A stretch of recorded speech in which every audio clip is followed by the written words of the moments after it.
Hey friends, I'm Aaron Ciotti. Everybody calls me Ciotti. Welcome to Monday night. We're gonna do some things together. We are going to edit a little bit, and I got something I've been working on a bunch today that I want to talk about, which is a big old spreadsheet of weights. My last time I talked to my dad, he was like, yo, you need to, like, when you weigh stuff, every time you weigh something, you need to just, like, throw it into a spreadsheet. I was like, of course. I feel like we've talked about that before. Why does that look so dark over there? Is it always this dark over here? Shouldn't this be brighter? What? Is it just me? Maybe it's just me. Probably just me. There's a short... What's short lamp? Retro lamp? No. Desk floor lamp bottom. Yeah, it's on 100%. Weird. I never noticed how dark that was. So... yeah, I got it going today, and it's got a bunch of weights on it, and I'm going to make it a shared Google Sheet. And I'm not sure what to do. I think that I should... we'll talk about it in a little bit. There's also a Q&A live stream. Any questions that you've got, leave them in the chat, and we'll talk about them. Everybody asks a question tonight. How about that? Everybody that comes to the stream has to ask one question. There has to be something that every single one of you don't know in FPV. And yeah, let's figure it out together.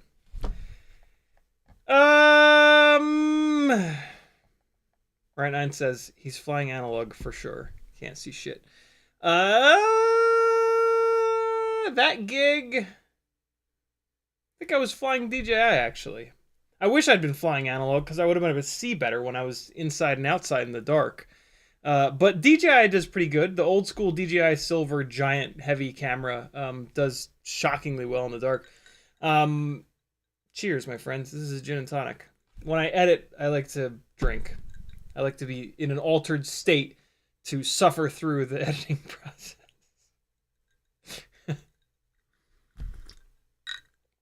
That's just me. Don't drive drunk. Edit drunk. Gage Stays Fly tagged me and said, good evening, CiottiFPV and gang. In the chat, FP Avery, Gage Stays Fly, Northern Tier, Justin N. Douglas Otwell, Kevin Sumner, Brandon Woodford, Riot 9, CBFPV, Brandon's Baked Beans, Denzel the Terrible. What's up, everybody? Thanks for coming. Welcome to hell. Hey, does anybody have a Cinesplorer? And do you happen to need some TPU for it? This is Hero 8 TPU for the Cinesplorer. Not just the Cinesplorer. This is the mount pattern that's on a whole bunch of different FPV cycle frames.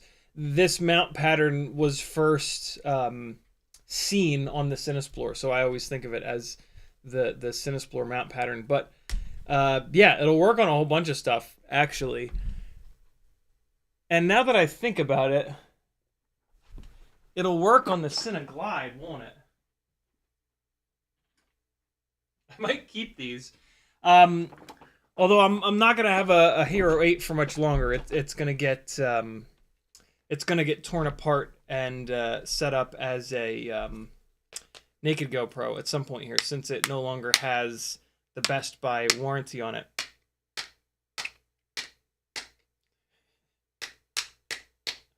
The bases are so nice and flat; they make a little clapping sound.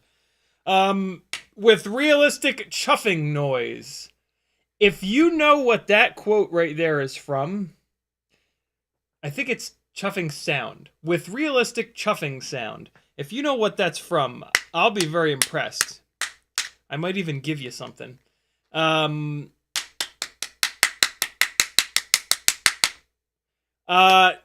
Yeah, I guess these would work on here, but I'm not gonna have the Hero 8 for much longer. So yeah, if you've got a Hero 8 and you need some TPU for your FPV cycle something or other, the new Glide top plate will work with these. And they're different up tilts. This is like 40 degrees. This is 10 degrees. So yeah, I feel bad throwing these away. These are Brain 3D prints. They're beautiful. Wow, Danzilla got it. Jesus Christ on a cracker. You guys are as bad as I am. Fuck. Did anybody else get it? It was Danzilla the only one that got it. Yeah, let me know if you need this TPU. Like I said, I feel bad throwing it away, but I will throw it away if you don't need it. If you don't want it. I want to, man, I want a gig where I can fly this thing. I want to do live streaming at a drifting gig. I think this is, I mean, it's drifting is like the spot where FPV gets all the attention. But any like high speed stuff, this, man, it can't be people based though. It's got to be like car based, because you don't want to, you really can't fly this above people. You'll kill them. But yeah, look at this thing, man. Look at this dick nose thing. But, I mean, it works extremely well for what it is. Pushing the camera out so there's no props in view of the FPV feed.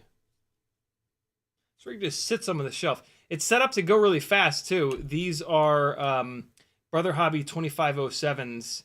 What are they, like 1950 kV? 1850 kV. And then these are the newish Gemfan 5536s. This thing blasts like this. It's fast, it's efficient. Yeah. I like this rig. It's got a big old 55 amp. No, it's got a 60 amp ESC in it. It's a hobby wing though, so it'll blow up at some point.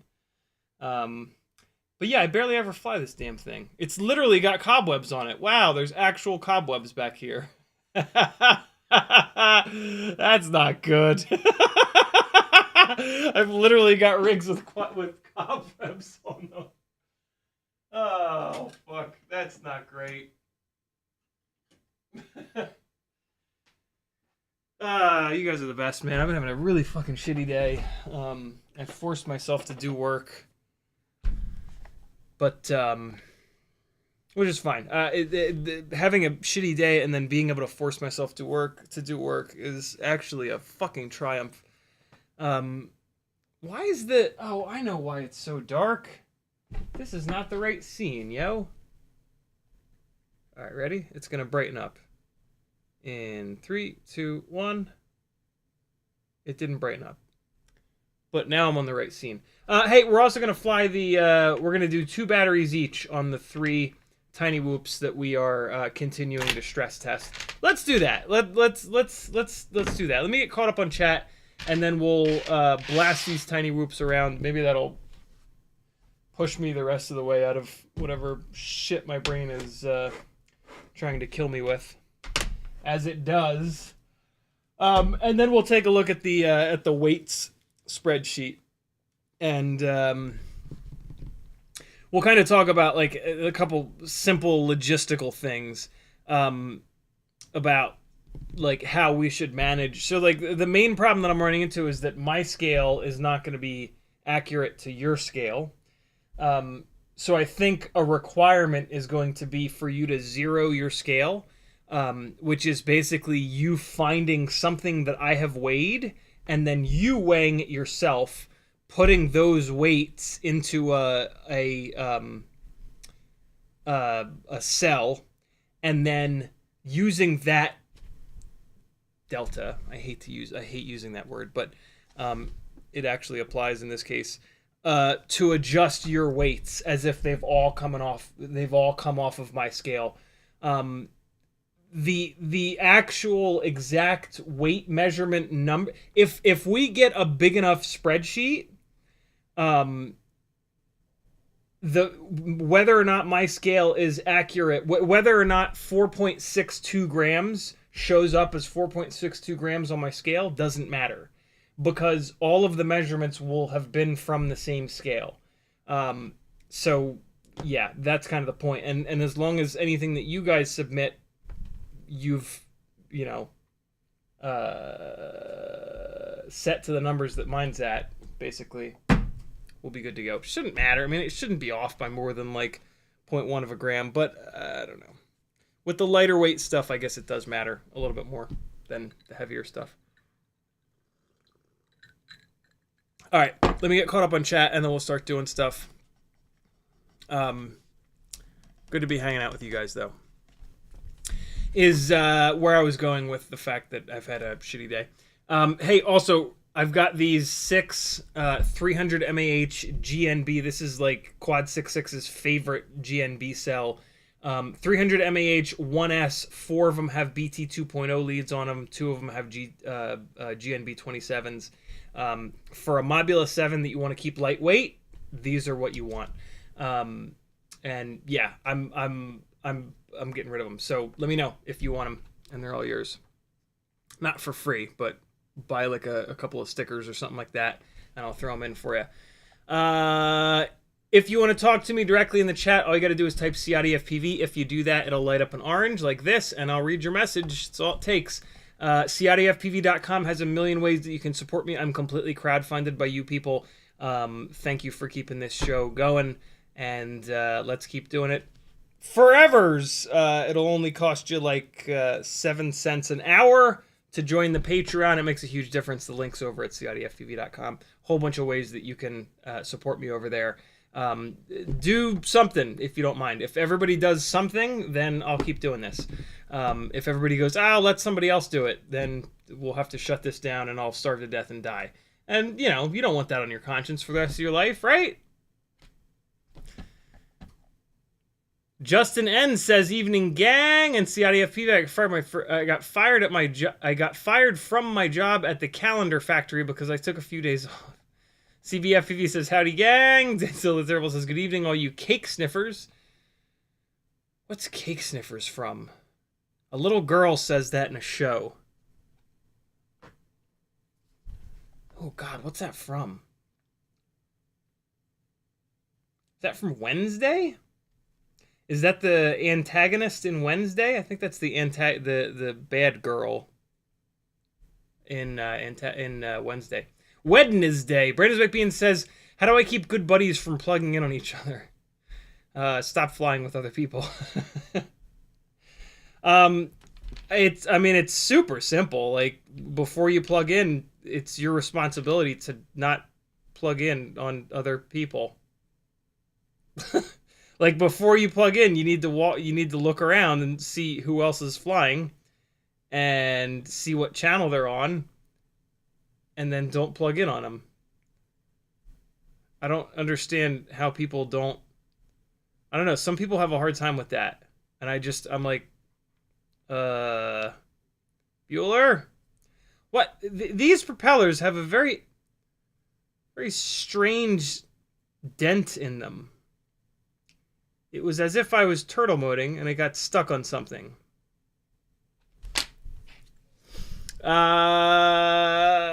Riot9 says, what was drifting burn outing? Denzel the Terrible says, James May Bottle Trains. Denzel the Terrible also says, I designed a Hero 10 mount for the Cinesplorer that moves it back a smidge for better weight centering. Let me know if you want. I had Brain 3D do the same thing, actually. This, oddly enough, both of these mounts are that. Look how this one is like really far back. Like I had him slide this 10-degree mount really, really, really far back. This is actually ever so slightly too far back. With the HQ ducts, you get just a tiny little bit of duct in view with this mount here.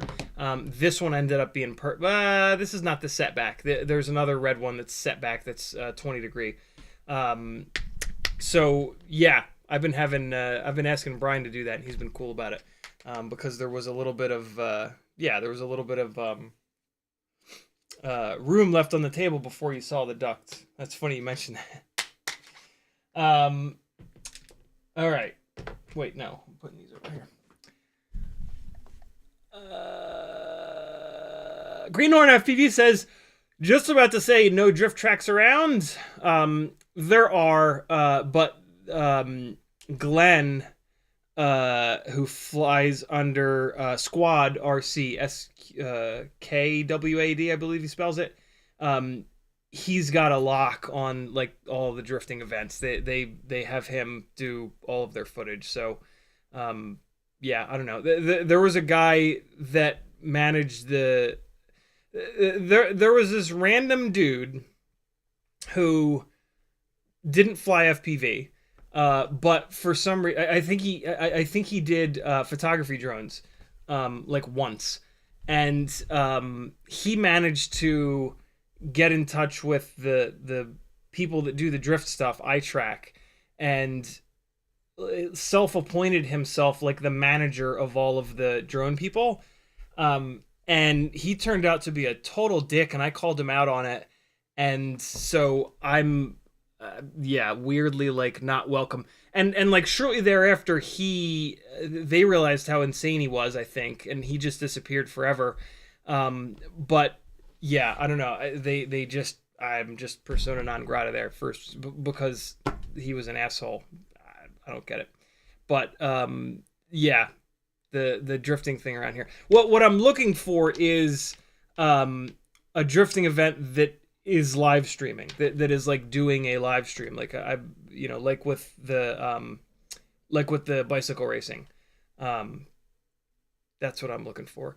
Also, they don't pay anything, which is like, you want me to risk? I mean, like, I get it, it's really fun to do, but they I don't think they pay anything, and it's like, like I've done the drifting thing for fun, and that's cool, but you know.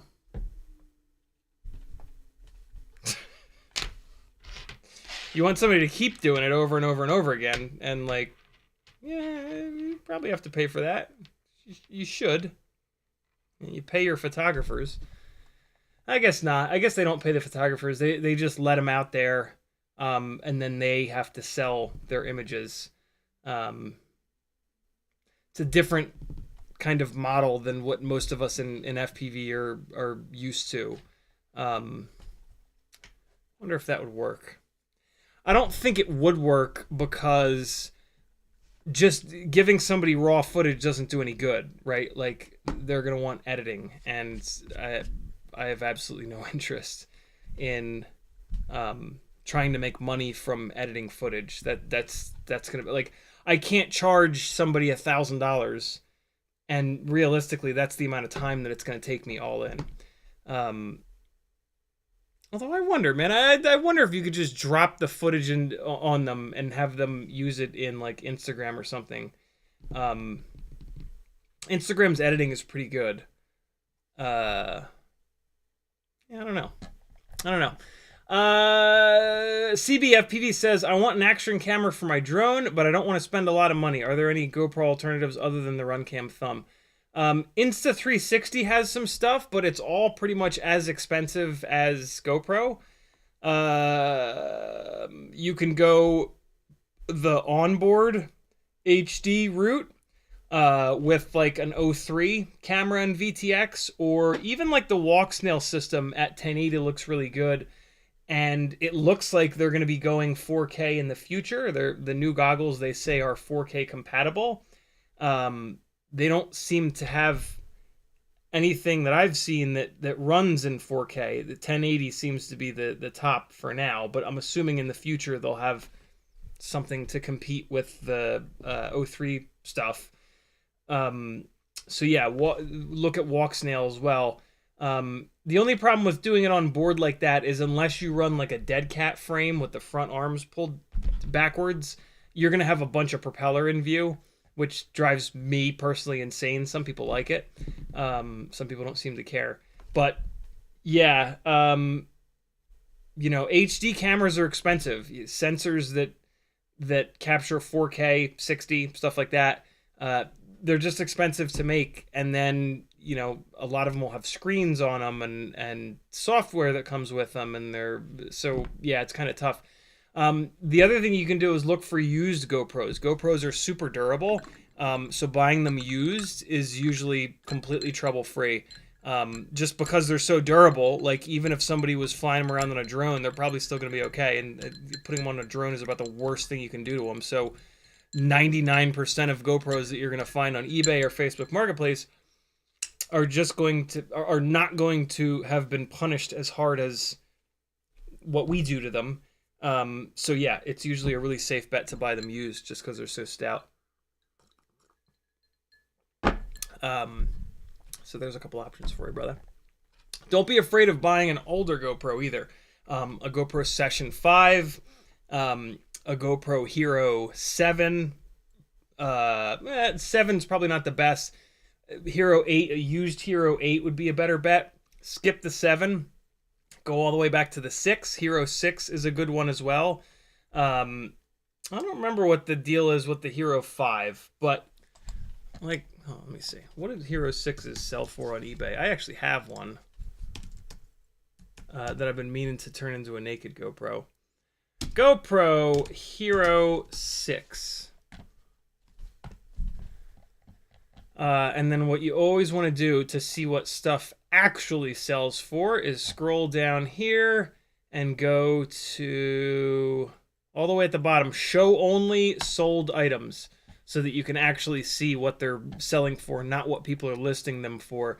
So here you go, Hero 6 for 91 bucks. That's a really good deal. 125 bucks, 122, 145, 119. That's just accessories. 119 with a shitload of accessories. 160 with a ton of accessories. So yeah, set up an eBay alert. You know, search for GoPro Hero 6 on eBay, and then hit. Well, if you're logged in, there'll be a button. Oh, here it is. Save this search. If you do an eBay search and then you hit save this search, it will send you emails every single day, every single night, in the middle of the night, with all of the new GoPro Hero 6s that have been listed in that last 24 hours. 91 bucks is a damn good deal. If you can find a Hero 6 for 100 bucks, that's killer. So yeah, there's a bunch of options for you. June Loco says, "Have you completed your assignment?" What was the assignment? I.e., no. Denzel the Terrible says, "Lemony Snicket." That's it. Good call. Riot9 says, 8 sucks because you can't change the lens. Yeah, but the lens is really strong on the 8. I've crashed mine a bunch, and it's been really, really stout. So, yeah. I don't know. 8s are a really good price right now, too. Although, actually, you probably can't get the 8s anymore. But, yeah. Now that you can't get the Best Buy protection on them, though, yeah, the 8 would not be my first choice. I would actually rather do a 6. I'd rather have a 6 than an 8, because the 6 has a removable lens, and the 8 is not much better. It is better. I think on the 8 you can do 4K 60. On the 6 you can only do 4K 30. But on the 6 I'm pretty sure you can do 2.7K 60, which still looks really good. So yeah, but stay away from the 7. The 7 you don't want. It will not work with Real Steady Go or Gyro Flow or really much of anything. Bunak Striker says GoPro 9 Black is 200 bucks at Best Buy, 180 for open box. Jesus, that's a really good deal. Brainsback Bean says Hero 7 White and Silver are the only ones that don't save gyro data, so you want me to do gyro flow. Can you do gyro flow with the regular Hero 7 Black? I thought the gyro data from all the Hero 7s was just too noisy and too junky. But gyro flow is magic. That was back in the days of only Real Steady. It would not surprise me if gyro flow has some fucking magic to work with that weird gyro data. Brisbane Bean says Hero 8, 9, 10, 11, 12 are the ones to get if you use gyro flow, because the footage is plug and play, no sync needed. That's pretty cool. I didn't realize that about gyro flow. Brisbane Bean says, "Oh, that's right. Too noisy for drone. Don't get any Hero 7. Yeah. Like I said, it wouldn't surprise me if gyro flow could somehow magically deal with 7 footage, but fuck that. Like, the 7 is really no better than the 6. So just get the 6 and it'll work with Real Steady, which is now GoPro's software, and gyro flow for sure. So yeah, skip the 7. Go from either 6 or the 8. Brandon's Whipping says Hero 5 is too noisy too, now that I'm looking at the wiki. So yeah, there you go. 6, 8. In order of preference, I think I'm gonna say from least preferred, from worst to best. 8, 6, 9, 10, 11, 12. I think that's the way that it would kind of stack up for me personally. All right. So let's smash some tiny whoops for a little bit. We're caught up on chat. We're good to go. And that rating, that me ordering them like that was also factoring in cost. Money no object, you get the brand new one.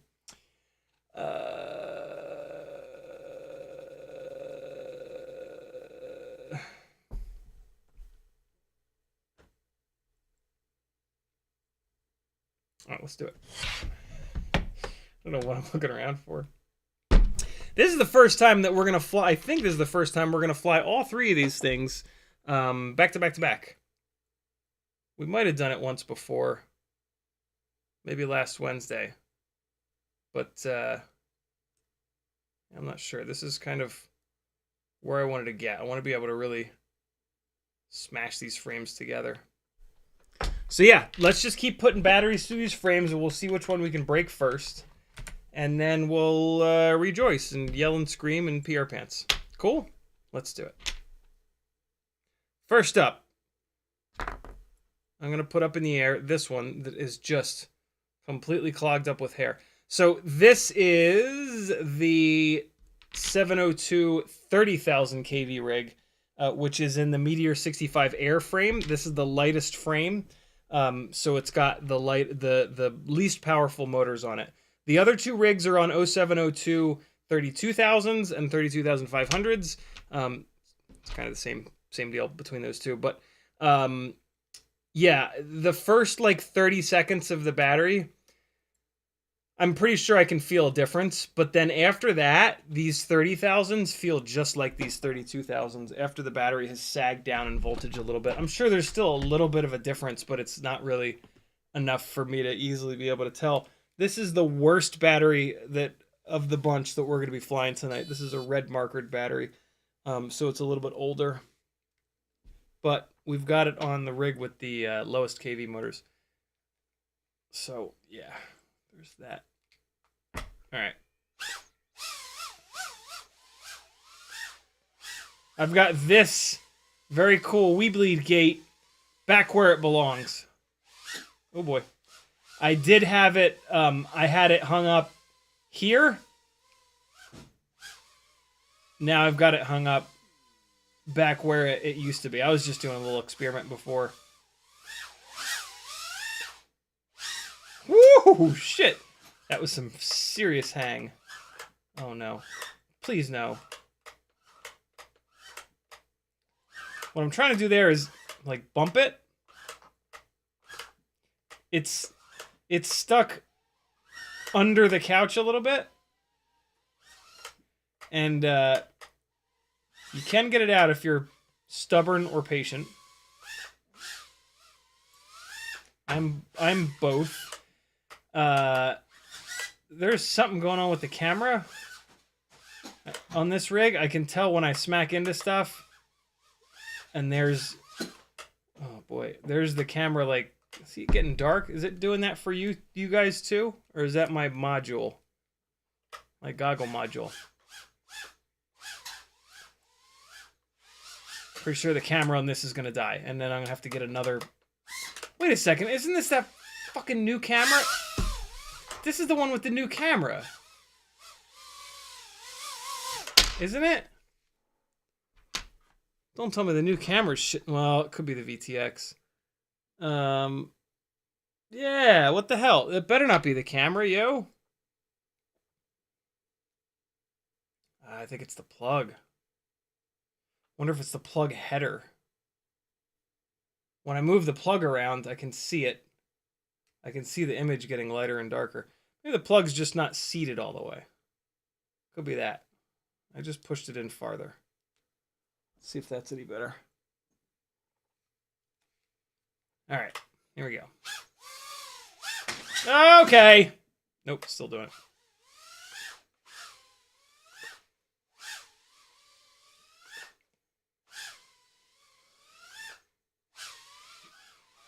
The Weebleed section. Oh, okay. I want to try to get, so it's a little prop washy. The prop wash handling is not as good as what I would expect from these rigs. I could have a little bit to do with the fact that these motors are only 30,000 kV. Yeah, could have to do with the motors only being 30,000 kV. Or it could be this Beta FPV frame, this Meteor 65 airframe, is the worst of these 3 frames when it comes to handling vibrations, and so you just kind of can't crank the PID. Oh yeah, something's gonna die. You just kind of can't crank the PID tune up as much on this rig.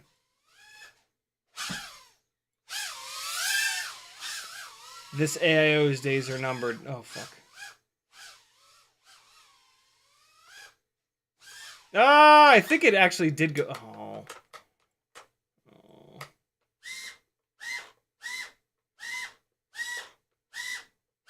Oh, now that's interesting. Left front motor, left rear motor, right rear motor, right front motor, left front motor. It's related to the left front motor. And you know what's interesting is that the left front motor is the one that's right next to the motor plug. So yeah, something's going on there. What the hell's going on there? That's weird. Left front motor, motor number 4. The wire is not too close or anything like that. What the hell?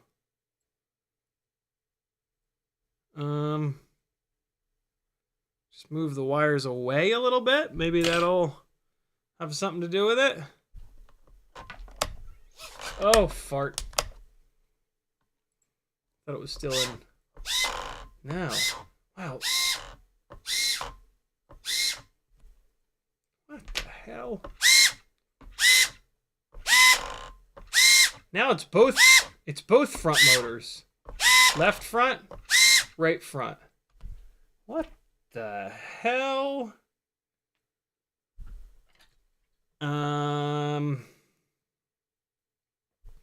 This is me pushing on the plug header for the camera.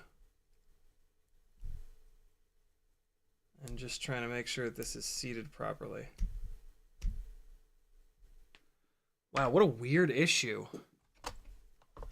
Left front, right front, right front, right front, right rear, left front. Wow, what the hell? Battery's dead.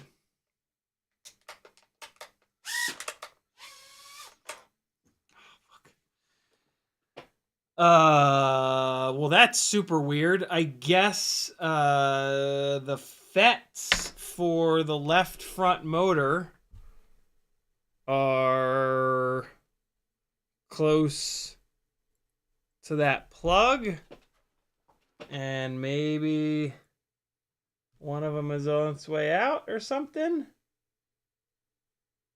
That's a really weird issue. The wires are not like going right past the FET or anything like that. Whatever. It'll get so bad that it completely fails, and then I'll replace this AIO. Yeah, you really there's nothing to troubleshoot. You know, like these AIOs either they work until they don't. Hopefully they work out of the box. If they do, consider yourself lucky. But someday they're going to stop working. It's just the way it is. Enjoy it while it lasts. Same rig. Okay, so there was a tiny little bump, and the propeller slammed into the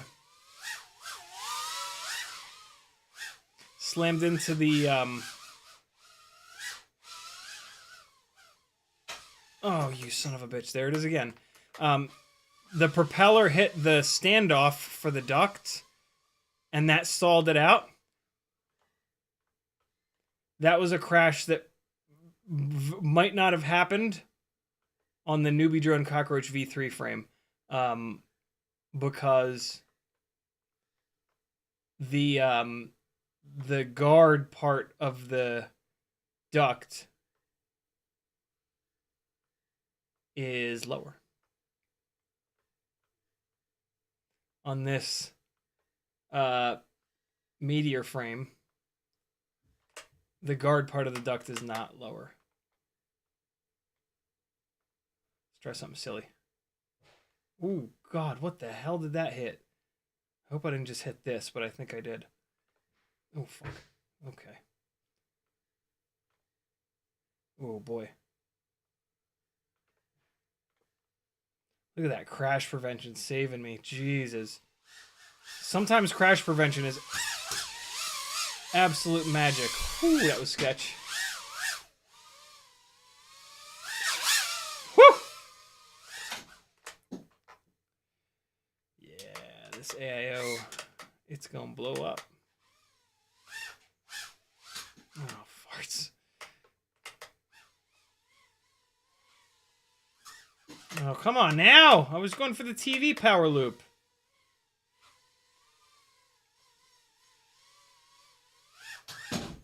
Okay. Can't tell where I am. Oh, yeah! That was a good one. I'm not, like, specifically trying to crash these. I'm just flying hard and letting the crashes happen.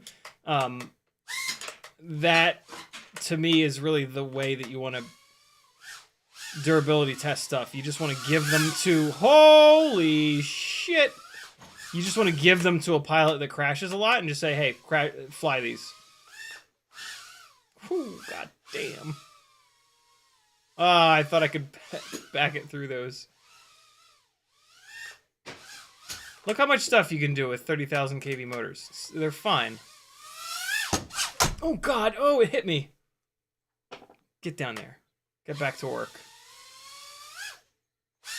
Ooh, that was cool.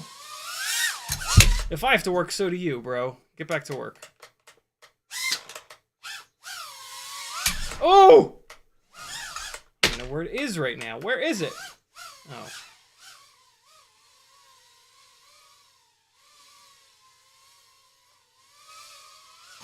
Let me check the, Let me... Oh, man. Rig is not happy. Let me check the,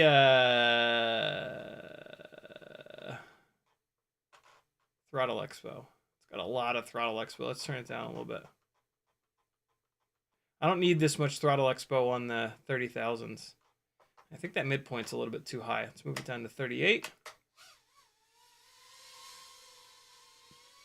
No, it was right at 40. Oh, for fuck's sake. It was right at 40. Okay.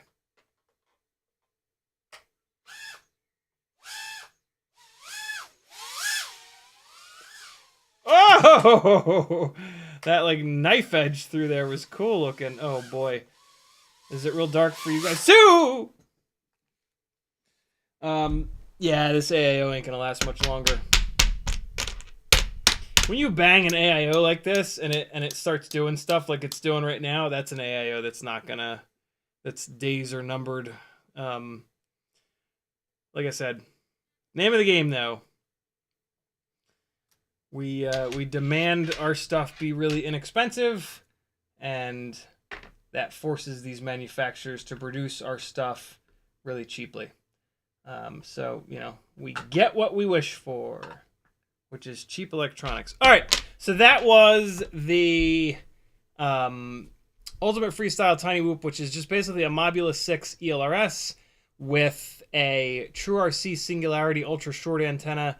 And then this is on Tiny Whoop 0702, 30,000 kV motors with Gemfan biblades, and then these are all BT 2.0. So that's what you were just watching on the Meteor 65 airframe, by the way. With an AIO that's on its way out. Now we're going to take one step up to the Cockroach framed rig, which is on 0702 32,000s. The third one we fly is going to be on 32,500. Like I said, that kV difference is so small that I can't imagine there's any power difference between these two.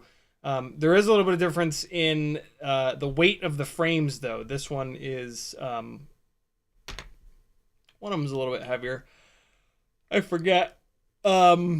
which is which. But yeah, we're going to fly this one next. Now, this has the Cockroach 65 V3 frame, where these ducts here are farther down, and the propeller rides around the inside of this duct much better. So you might notice that this one literally crashes less, because when I hit things softly, it doesn't stall the prop out as easily. So you might notice this thing bouncing off stuff a little bit better than these other two. It looks so bad in my goggles. Look terrible for you guys too? There we go. That was weird. All right. Here we go. Oh, fuck. I'm getting a bunch of noise in the video. You guys getting that too? Yeah, look at those lines. I think both of these AIOs might be on their way out. This one isn't nearly as bad, but there's still definitely something going on. Unfortunately, when the VTX goes on an AIO, you gotta replace the whole fucking thing. Although with a tiny whoop, I really don't know. You know, I mean, you can build them with external VTXs, but it's such a weight penalty.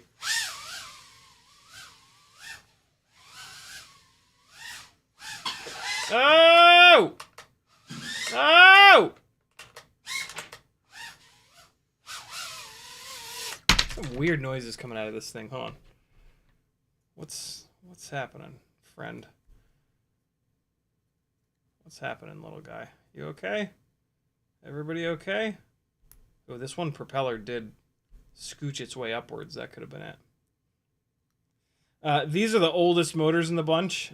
These Tiny Whoop 0702 32,000s have had a lot of batteries put through them. So yeah, keep that in mind. They're a little noisy.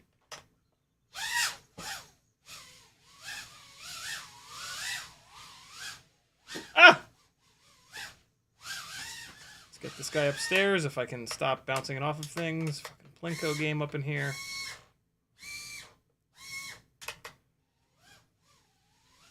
Here we go. Ah! I thought for sure it would not hit it, but it hit it.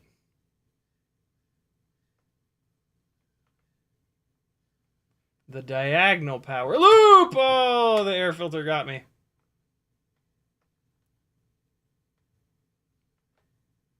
Oh, boy. Oh, boy, the dining room table just getting vicious. Oh, boy, what got me there? That was weird. Should have been fine.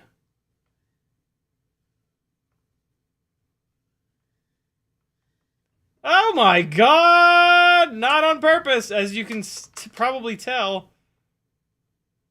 Alright, we flew it upstairs a little bit. Let's get back down here. Okay, let's just not make up our minds as to where we're going, and then we'll crash. See, so it went face first, and I really did expect it to be a crash, but it was actually cool. See, now there it didn't help it. It's still, you know, that was a light crash, and it still tumbled to its death. So it's not like the Cockroach frame is not going to save all the crashes. It's just every so often it is going to prevent a motor from stalling out.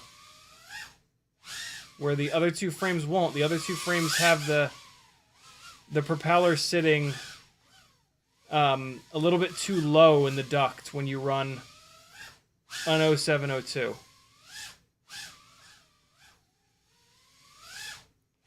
Oh, that would have been sick. Coulda, woulda, shoulda. There we go.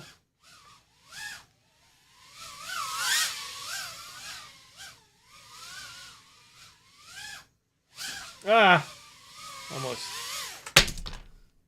Okay, one more through this one. I don't really feel any differences between the frames. I mean, I can barely feel a difference between the motors. They're the same weight motors. They're just different KVs. Stuart Guzman says, "Are you going to Torque Thursday?" Probably, yeah. I don't think I have anything going on this Thursday. I didn't go last Thursday because a bunch of the guys were down in Florida. I'm really hoping that the adapters that I need to put my footage up on the screens there would fucking get here. But it's taken forever. I was really hoping the next time I went, I would have the ability to do that. It's driving me insane that I can't. But, I don't know. But yeah, I am planning on going this Thursday. Jesus. Ah! Come on. Help a brother out sometimes here, Gates. Oh, shit! Ah! Okay.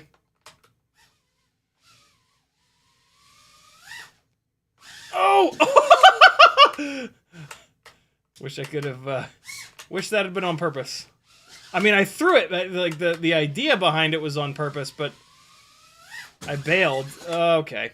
I bailed and just happened to go backwards through that gate. Oh, no! This thing is, oh boy. This thing's taking some abuse. Uh-oh. I either... Oh, nope. Left rear motor is not doing anything. I was thinking maybe it just threw a prop, but it's not making any noise on the left rear. So let's see what the hell happened. I'm going to wager a guess that I broke one of the motor wires off, and I did indeed. So, yeah, this is the rig with the motor wires that took some anger. And one by one, these motor wires have been breaking off. When I fixed them, I put a little piece of shrink wrap there to prevent that from happening. So, yeah, and I've done both front motors so far. Now I'm going to be doing one of the rear motors. I might actually just do both rear motors while I'm at it. Probably not, though, because I'm a lazy bastard. And I'll just wait for it to break. Let's finish that battery up on the last rig, which is the Mobula 6 ELRS, True RC Ultra Short Singularity Antenna, Weebleed FPV 0702 32,500 kV motors, Gemfan biblades, and an A30 connector, which is really no better than BT 2.0, but yeah. What the? Oh, there we go. Yeah. Riot9 says, where did you get your quad Band-Aid? Weebleed FPV, actually, is your #1 source for Tiny Whoop Band-Aids, yo. Why is this camera on autofocus? It should not be on autofocus. It's okay, we're not using it tonight. And this is the Weebleed crown frame. This is still prototype. This is the version 2 of the prototype. But yeah, still a prototype frame. Both frames that we just flew are production frames. This is the only prototype in the mix. But I think the production version of this frame is going to be identical to this. My God. Oh! That was a weird... I don't know if that was uncommanded or not. That might have been an uncommanded little roll. Or I might have just done it and I just suck. But that was a weird one. So let's just fly the rest of this battery real quick. And then we'll put fresh batteries on this guy.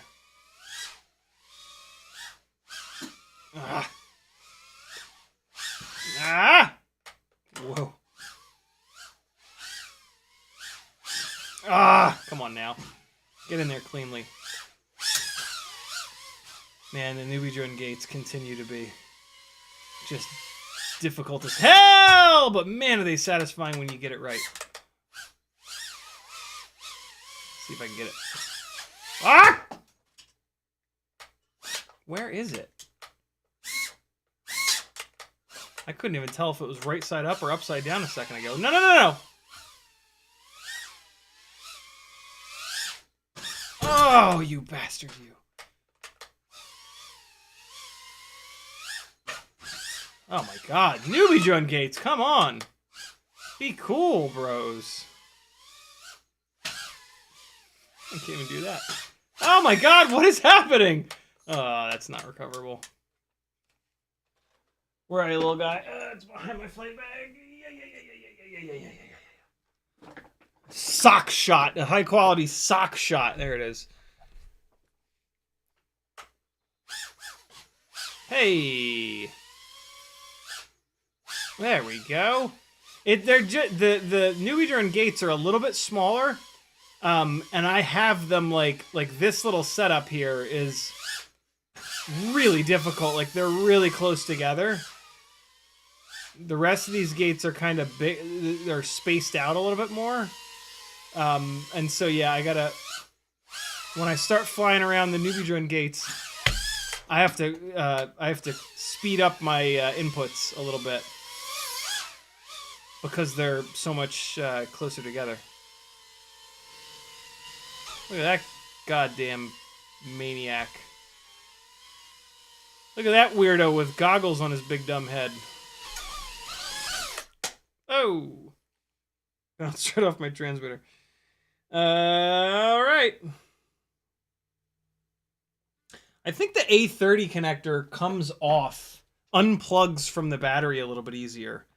I could be wrong, but the BT 2.0 connectors, the only thing that really anybody complains about with them is that the pins have like concentric circles, like grooves on them, and it makes unplugging them really difficult sometimes. Mainly like if you miss a bunch of Matty flips and you slam it down backwards. June Loco says, can you trippy the fan? Probably, but I'm not gonna because trippy spins look terrible, in my opinion. Stuart Guzman says, yeah, I went with them and took my drone, but forgot my drone batteries. Yeah, that happens, brother. Greenhorn FPV says, it's not the gates, lol. Yeah, probably. I'm not that great of a pilot. I'm alright, though. Better than most.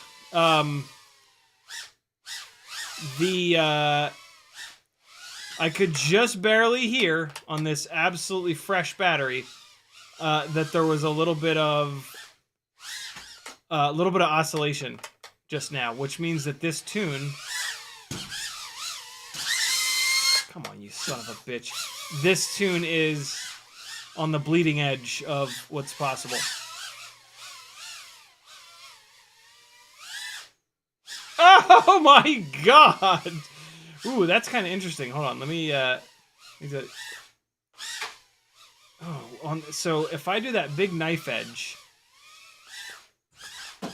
and then when I get close to that gate, hammer the throttle, I wonder if I can shoot it through there. You guys could be seeing the creation of a new move. Ah! Yo! Okay. I like it. Ooh. No. Hey! Oh, God. Yay.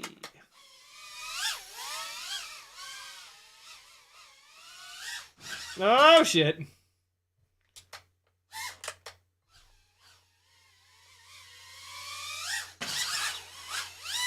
Stop. What? What? What? Oh, my God. All right, hold on. That's Instagram worthy for sure.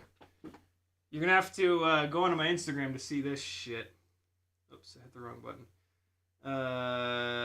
Hipstergram plus camera. And that is outrageous.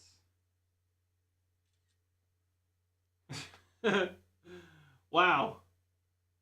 That will never happen again. Go to Hipstergram. You can see what the hell just happened. That was crazy. What is this? Oh man. Diwali in Decatur was crazy. There was a shitload of fireworks. I wish I'd known about that. I would have gone. Shit. That would have been cool. Okay. See if I can do this. Oh, God, that happened quick. All right, let's give it a second to cool off. Whoa. Whoa. Whoa. Got very upset.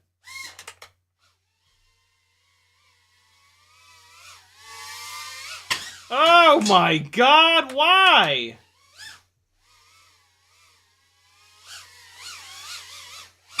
Oh, man. You know, I do this thing where, like, I'll just keep flying the quad straight. It's basically like if you're doing cinematic work and you have and you've got like, you know, 1 or 2 chances to get something, which is pretty much the case all the time. If you're like somewhat lined up for something and then at the last second you make a correction, like that shot is blown and you might as well like have not done it at all, versus like if you just let it sit on a straight path, sometimes it'll not hit. Sometimes like when you think it'll hit, when you think it's gonna hit, it won't. So cinematic pilots have a tendency to just leave it and just let it fly straight and see if it'll go through. It's dependent on like, you know, I mean, if you're flying right at like the musician's face or something like that, like it's a different story. But like if you're just flying towards a metal pole or something like that, I will just leave it. And if it hits the pole, it hits the pole. We can reset and do it again. Because if it doesn't hit the pole, well, then we're good to go. Like, if I make a correction, I might as well have hit the pole, right? So I would rather just leave it and see if it clears. And so, like, I've been doing that forever, and I can't break myself of that, even when I'm flying stuff where it absolutely does not matter. So, yeah, that's where a lot of my crashes actually come from, is, like, I'll just have... Yeah, something I actually teach people in. It's a way that I get people to, especially in the simulator. It's one of the ways that in the when folks hire me to do flight instruction with them, it's one of the ways I'll get them to stop making too many little corrections. Like when I'm watching somebody fly and they're like doing this a lot, like making all these little tiny corrections, because like they overcorrected and they overcorrect and they overcorrect and they overcorrect. One of the things I'll have them do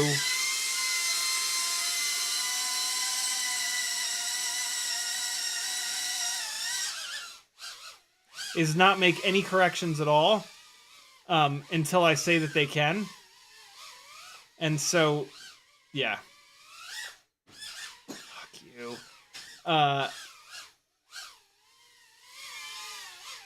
And like for normal people, it works really well because normal people make too many corrections and then they make less, and they end up on the right amount.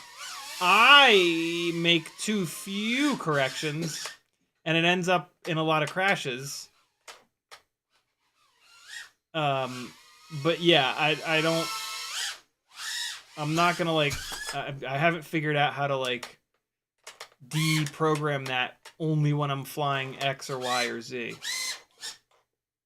I mean, it's under my chair and I won't even reach under there to get it. I'll just sit here turtle moding it back to the 1800s. All right, last battery, last couple of crashes for the crown frame. Let's really quickly get it upstairs. Get some. Oh God. Oh boy. Speaking of too many corrections, Jesus hell. Whew. Oh, no. Please don't be in the... Oh, yeah. Bounce down.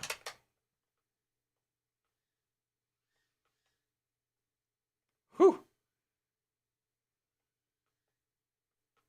Ugh, I really like was slow on the pitch. That's cool looking. Usually I'll snap. Oh boy, don't fall in the dog's bowl, please.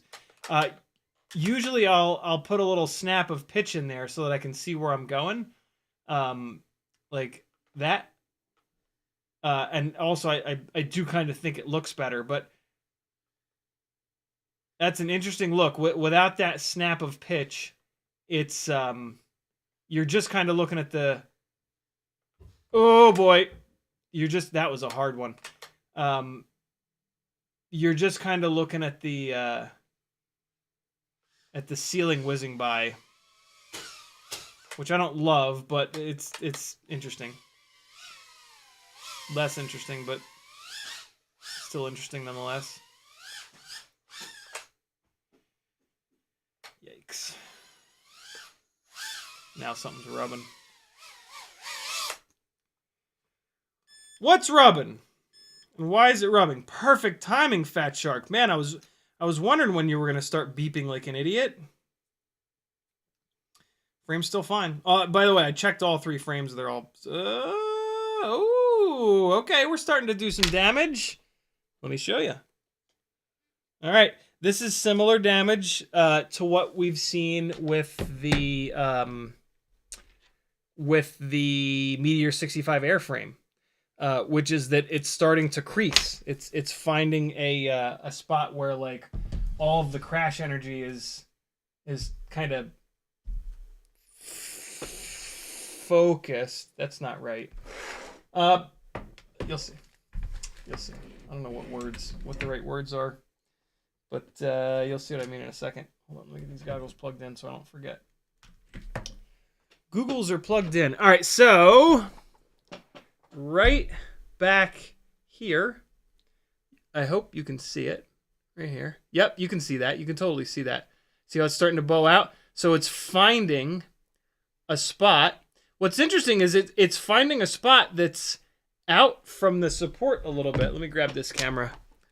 That does a much better job showing close-ups. So yeah, it's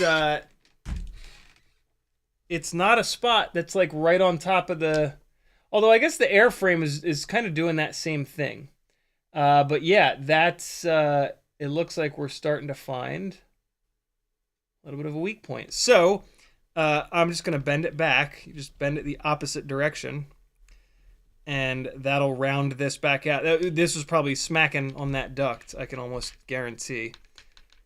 Yeah, other than that, it looks fine. Apparently, I hit a plant. Got a little bit of green going on in here. And it's just on that one side, so there might have been like a really nasty crash on that one side. Or multiple nasty crashes on that one side. Yeah.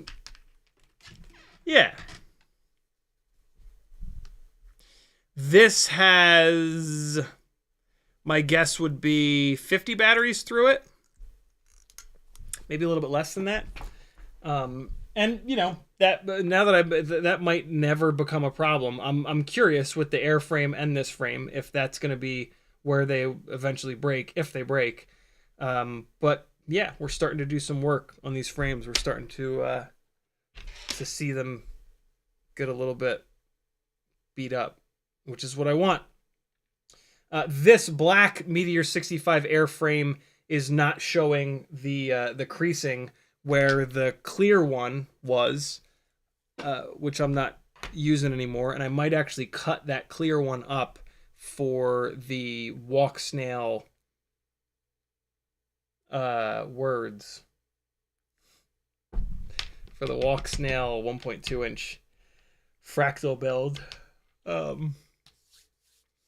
Teddy is asleep. His bedtime is 9:30.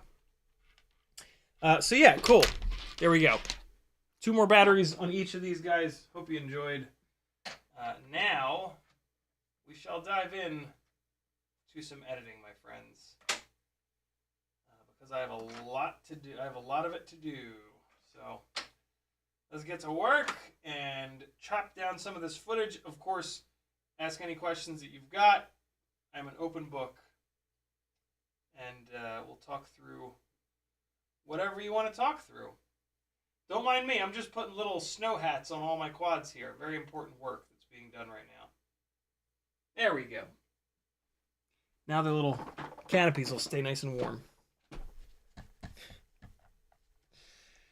Right now it says, when is Patrick coming around next? We need more news. He was supposed to come over on Friday, actually, but he got stuck in Decatur, I think he said. So yeah, we'll do something this week. Maybe this Friday. Do the news again. Green Horde says it's not the Gates. Do you ever get any buds together and race around the pad? That would be an awesome stream. No, I just have no interest in racing whatsoever. Patrick and I do rip around here, but it's more of like a lead follow kind of cinematic thing. Like, let's see how close we can get to each other. Like, we just pick a path and we just run the path over and over again, and we just try to get as close to each other as possible. Racing brings out the competitive side in people, and from many years in motorsports, I just burned out on that. I burned out on how negative a lot of people become when something becomes competitive. And so, yeah, no real interest in racing. I'm also terrible at it. I'm just awful at shooting gates, mainly because of what I was talking about before. Like, I'm just not programmed to make a lot of corrections. Like, I try to do as little as possible on the sticks so that the camera is butter smooth, and I have no interest in like messing with that, right? Like, the cinematic side of FPV is what I want to do. It's what I do and what I want to continue to do, and that's my focus. And I'm not going to let, I don't want to be making more corrections. I want to just kind of focus.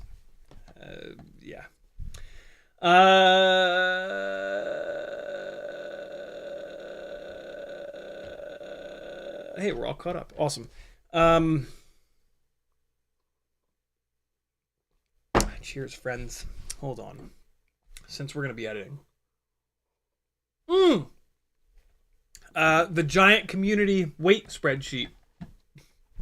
CiottiFPV says, is Walksnail too heavy for a 65mm whoop? You tell me. If we go here, and we go here, and we go here. There you go. Click that link, and you tell me, my friend. And then, do I have anything else secret? I don't think I have anything else secret up. I have done... hold on. Let's go right back to the same place. Let's click this, and we're going to search for Walksnail. 7. Nope. That's not it. Here we go. That's where the build began. Here it is. This is the one that you want. Will a 65mm Walksnail build rip? This is what you want. Your tricks than what I'm doing here. Oh, this is back when I had a cable that worked. All the way down, baby. See, yeah, you can do all the things for sure. Here's the other thing.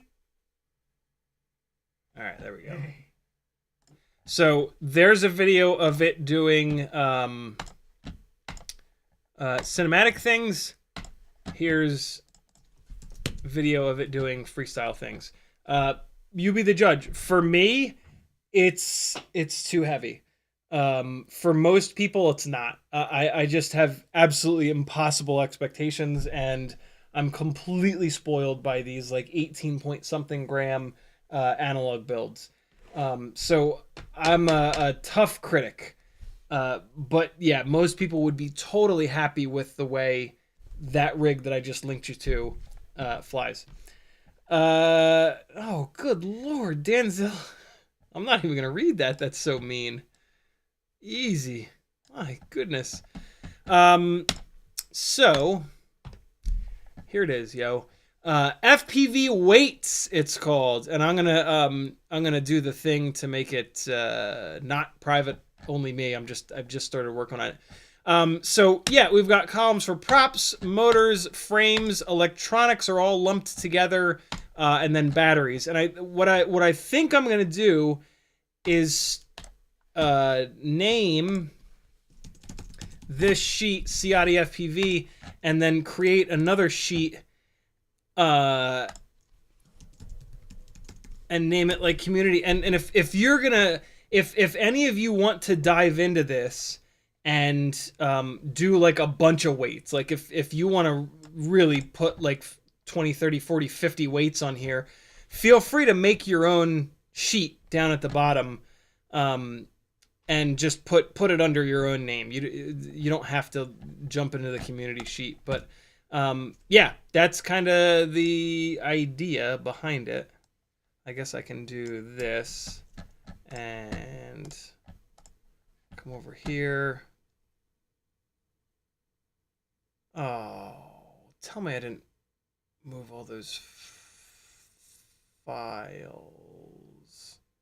Oh no, they're just on a different I changed the name of the drive. That's what happened. For Christ's sakes. There we go. So yeah, if you guys want to dive in, you can, but like I said earlier, you need to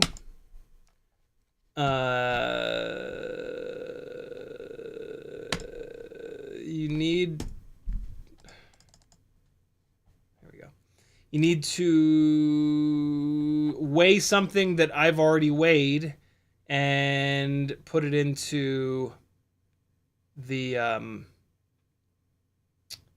yeah, figure out how much different your scale is than mine. What fucked up ass order? What? It's putting these backwards? What the hell is happening here?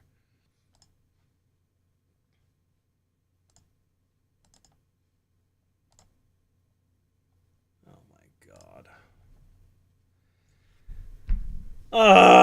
I moved all these files and now they're... What is this? Rainbros.ai. What the fuck? CC library? What? 1014. I'm in 1014. This Rain Brothers shit. Oh. Got it. Got it. Got it. Hey! Thank you for that, Premiere. Teddy went to the farm. Christ. So yeah, I gave us a nice big head start. I did a shitload of prop weights today. Good mix of 5-inch, from 3-inch to 7-inch, basically. We got an HQ 7-inch, some 6-inch, 5.5-inch, 5.1, 5.2, 3, 4.9, bunch of 4-inch propellers in here, 3.5-inch, and 3-inch. And there's many more coming. I have all of my big prop bags here back behind me, all strewn about all over the damn place. So I'm just going to go through all of them. I'm going to go through every single propeller that I've got and weigh them all on this scale over here, type all the names in and drop them.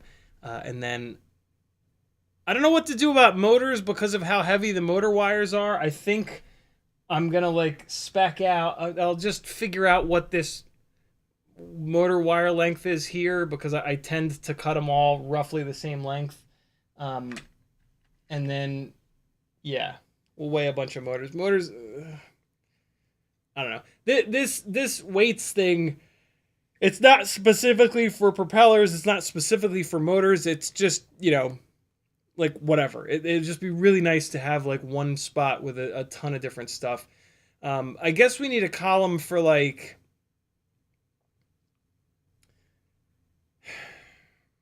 Like, where would we put a canopy? I guess we would put a canopy in frames. Yeah, we need like a random column, I think. But we'll figure it out. The community will figure it out. CMYK FPV is in the house. He says it's a fun file name I use, you weirdo. Yeah, I was like, what? What is run? What?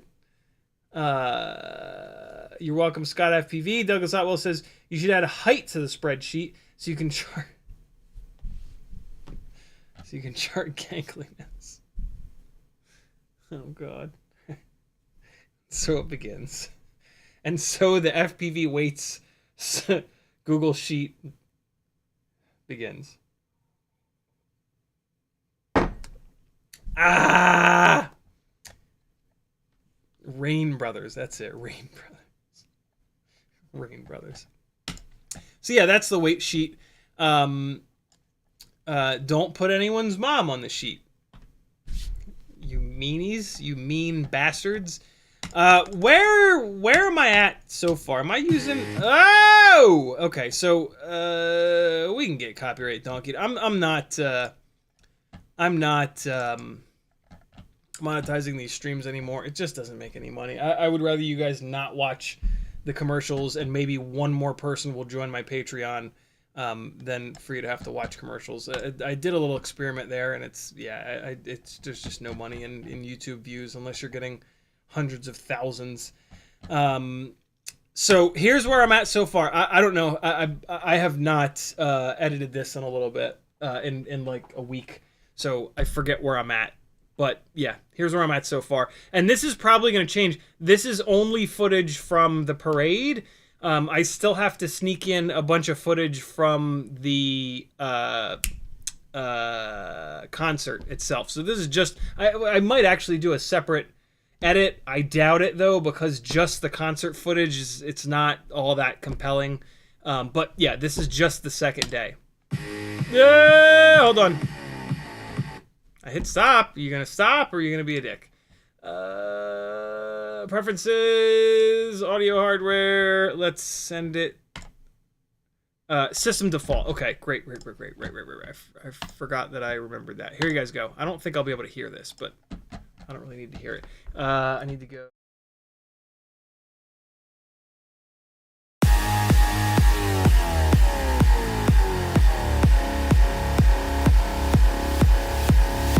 I got this feeling on the summer day when you were gone. I crashed my car into the bridge. I watched, I let it burn. I threw your shit into a bag and pushed it down the stairs. I crashed my car into the bridge. I don't care. I love it. I don't care. I got this feeling on the summer day when you were gone. I crashed my car into the bridge. I watched, I let it burn. I threw your shit into a bag and pushed it down the stairs. I crashed my car into the bridge. I don't care. I love it. I don't care. You're on a different road. I'm in the Milky Way. You want me down on Earth, but I am up in space. You're so damn hard to please. We gotta kill this switch. You're from the 70s, but I'm a 90s bitch. I love it.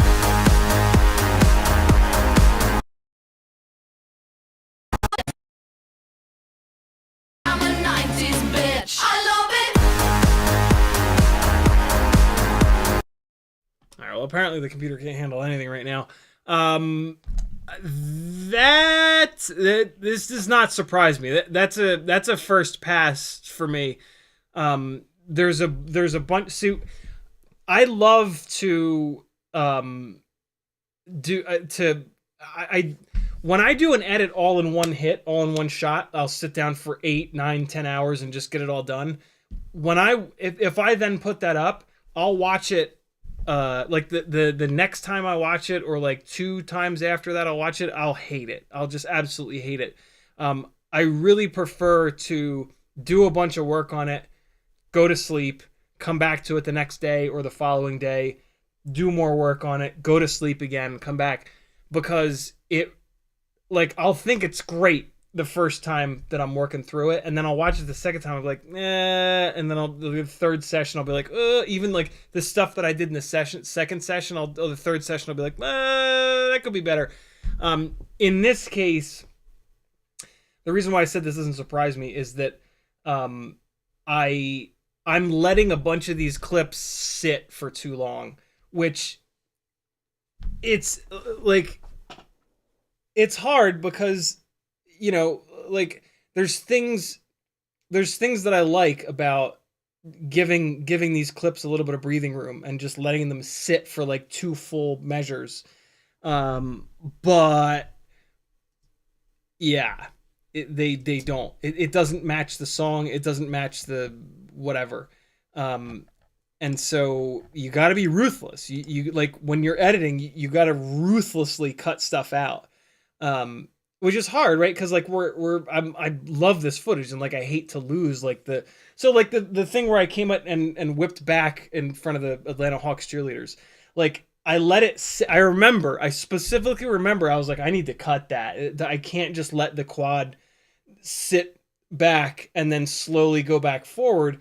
But it's just such a cool camera movement, and it works with the cheerleaders doing this right along it just happens to be the same BPM as this song.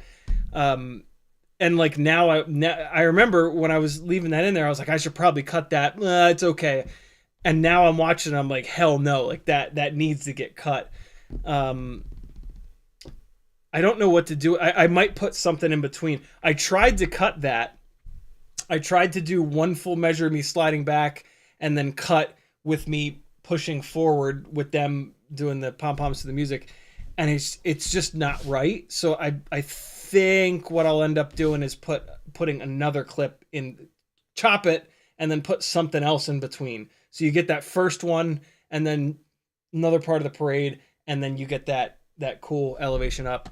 So yeah. CMYK says perfect song for this edit. What's the name of the artist? Iconopop is the name of that artist, and they were the headliner at the first day of the festival, Saturday. And I actually didn't get to see him, unfortunately. I left before they went on. Wouldn't have mattered.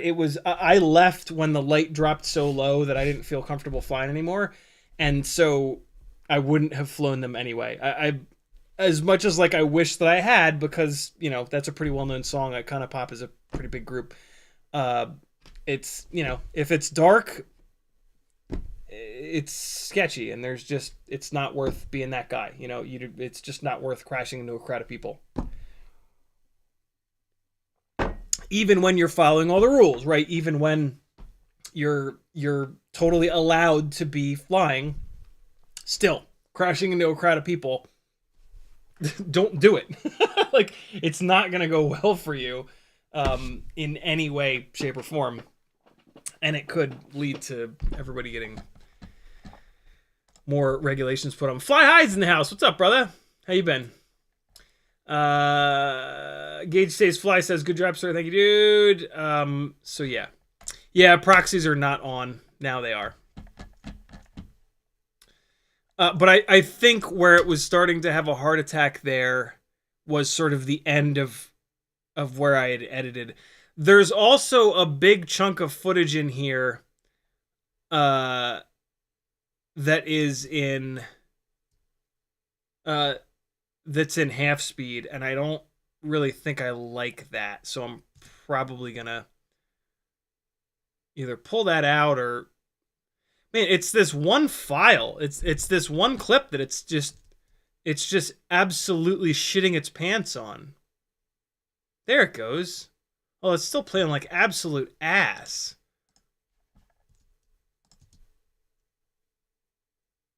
There it goes.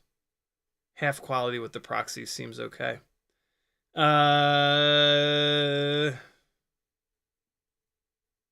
All right, we're good. I didn't realize the proxies weren't turned on.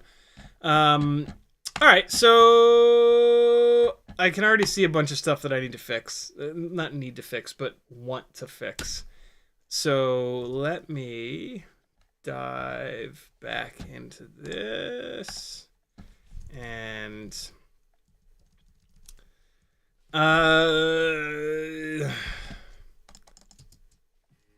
I'm gonna get copyright donged for that song. Happy with this. Happy with this. Good. So this is a 2-measure clip. That's okay though, because it's moving the whole time.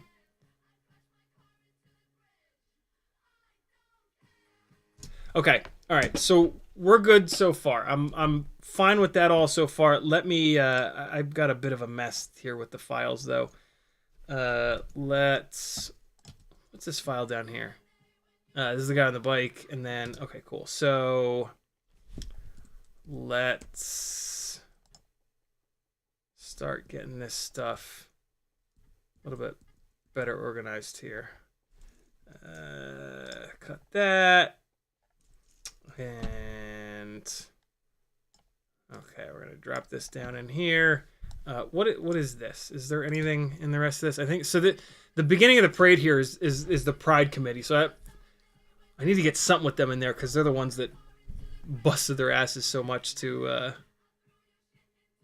put this thing all together. And I am gonna hang on to this clip just in case I need something at the end of the video for. Yeah, save clips of you like landing. They are sometimes great for the end of your stuff. Sometimes they aren't, but sometimes they are. Real quality content here. Sometimes they are, sometimes they are. I don't know anything, so I'm just gonna say both sides of it, and then I'll seem like I know it. I cannot believe how many times YouTube people do that. It fucking drives me crazy. You should buy this. Not with buy. They don't do it with buy it, but things involving buying is always positive. Always buy it. So this is actually Delta here. Delta, as in like the airline. Fucking A, they had some people come out, yo. Jesus, that's Delta there too.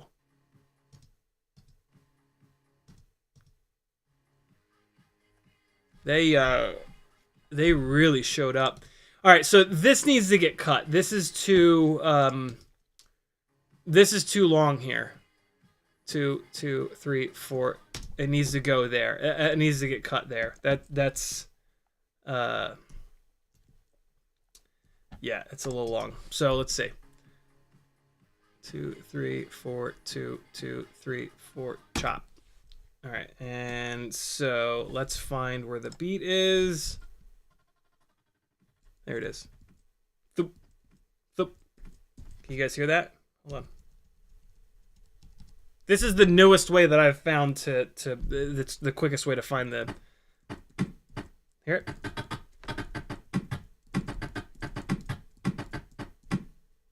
And then you always go a 30th of a second after. You always want the video to, you always want the audio to precede the video. You hear it and then you see it. I don't know why that is. You would think that it's the opposite because we're used to sound being delayed, right? Like there's times where, well, like if you're sitting in the nosebleed section at a baseball game, the bat hits the ball and then you hear the crack. But for whatever reason in editing, it's the other way. You want the audio to hit a 30th of a second first. So there, 1 frame after is where we're gonna cut this.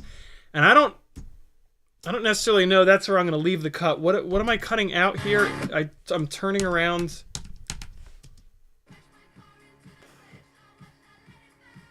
Yeah, it's garbage. Why did I leave that in? That's I mean, it's kind of cool, but no.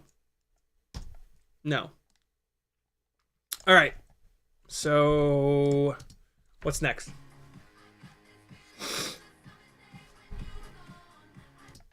Oh, let's move this down. Delta again? It's the same. What the? It's the same clip? What's happening? Hold on. Under the streetlight. Oh, wow, it's not. Jesus, that lines up. That's a really interesting way that lines up. I kind of don't like it. It looks like a weird jump cut. Looks like a mistake. I think I'm just gonna cut right to Coca-Cola. I have a lot of footage that I'm trying to squeeze in here. Man, look at all those people that Delta had out. Yeah, we're gonna cut right to Coca-Cola here, and it kind of looks like this is lined up for me here already. Let's get rid of that. Pull this over.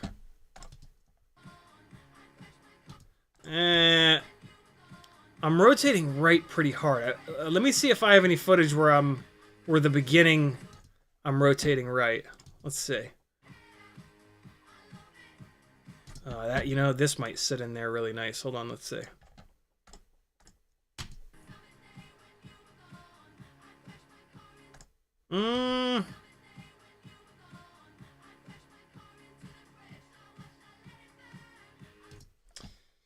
Yeah.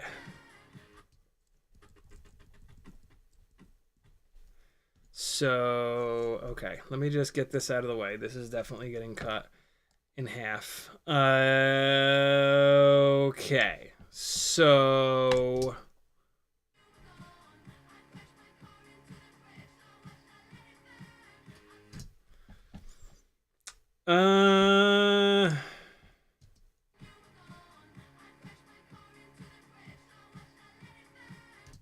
so it's either that or this. Yeah, this just doesn't.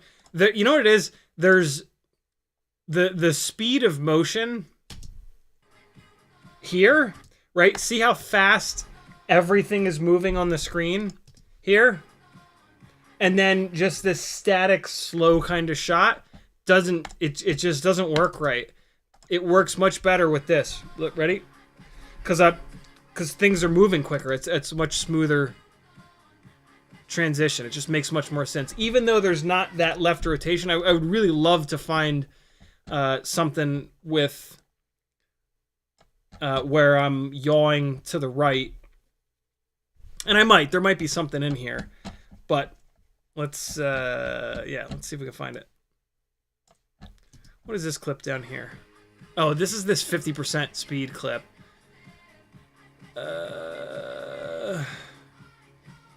Which I really do like, but not at the pace that the song is at here. This is going to go somewhere, but it's not going to go here. The song does slow down right up here, I think. I think it's right here. It does. Yo, but I have yeah, that's way stronger than the color guard throwing flags, I think. Let's just put it in here though and see. Oh wait, no, that's not it here.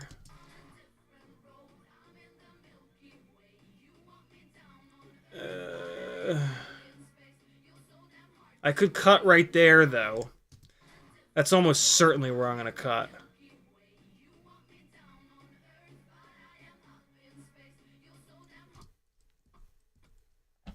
Yeah, so it's for sure getting cut there. And I'm just going to get rid of the rest of this. Sorry, marching band, but you're not moving around enough. There's the one girl banging sticks, the snare drummer's banging sticks above her head, but it's just not quite enough. So that goes away. This is going to get pushed farther back, though. It's not strong enough to be that far forward. I mean, I love that all the flags are in it. Where's it at? I'm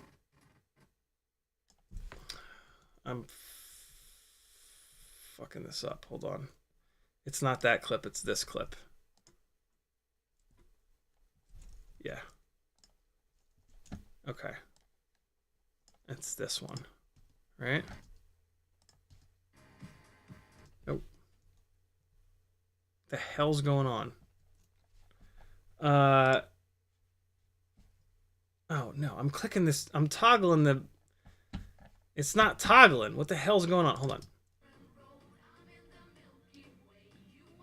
Oh, this is the guy, the biker guy again. He came back around. I'm so happy with that first little circle that he did, though, that I'm actually going to get rid... Although this is in... it's pretty cool it being in 60 frames. But it's nowhere near as good as the other one. Alright, so this is going to go. Hate to do it, but yeah, that's got to go. Alright, so that's gone.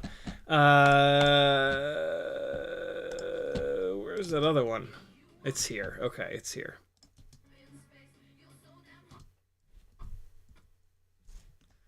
This is the one. Okay, so the end of this is going to go away. And... is that it? Nope, nope, nope, nope. Here it is. What the hell? Oh, right. Nope. The end of it's going to go away. The beginning is the one I want to keep, and we're just going to push this down here. And right. And so I'm going to push it all the way out here. And then we'll come back to it. All right, cool. So here's where we left off. Click. Okay, cool. So what goes after that? Does this go after that? Maybe. Whoop!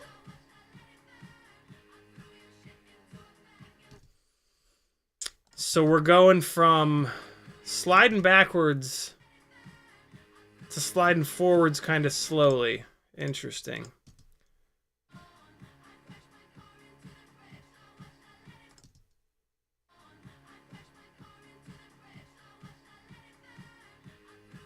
Man, that... I'm tempted to open up the front of this.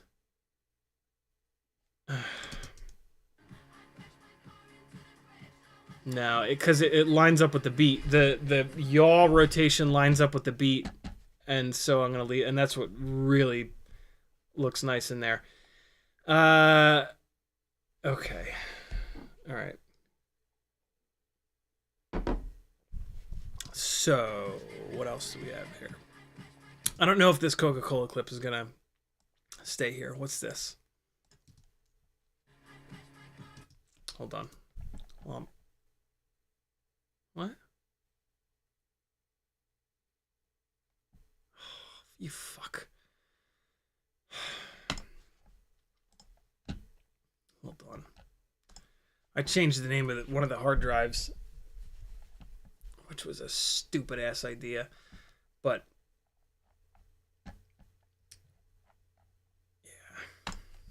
Okay.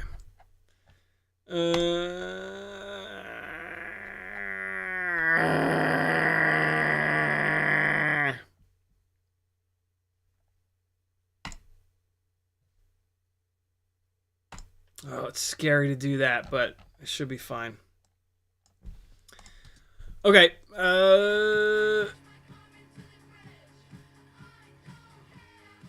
Yeah. All right. So this clip I can now open up a little bit, which is kind of cool. By the way, I'm editing it in 1x1 for...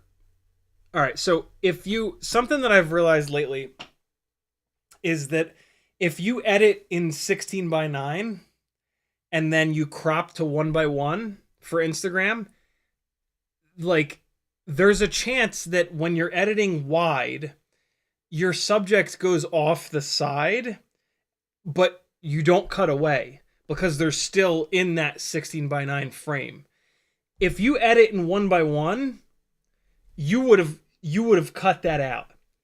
And so if you edit in 1x1 and then you open up to 16:9 for YouTube, you're adding, you're not subtracting. Does that make sense?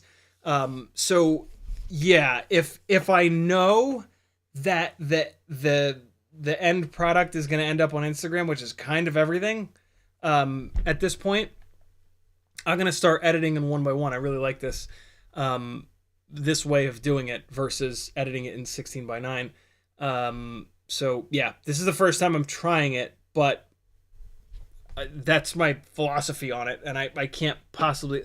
There's just, like, the worst thing that can... Doing it this way, the worst thing that can happen is I cut too much. I cut something out where the subject went off the side of the screen, and what I'm realizing is when I'm editing in this, and that does... so the very first clip in this, actually.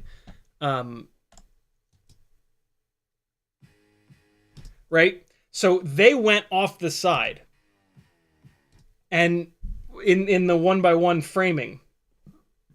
And when that happened, I thought, oh shit, I'm in 1x1. I can just shift, I can just digitally pan over. And that's exactly what I did.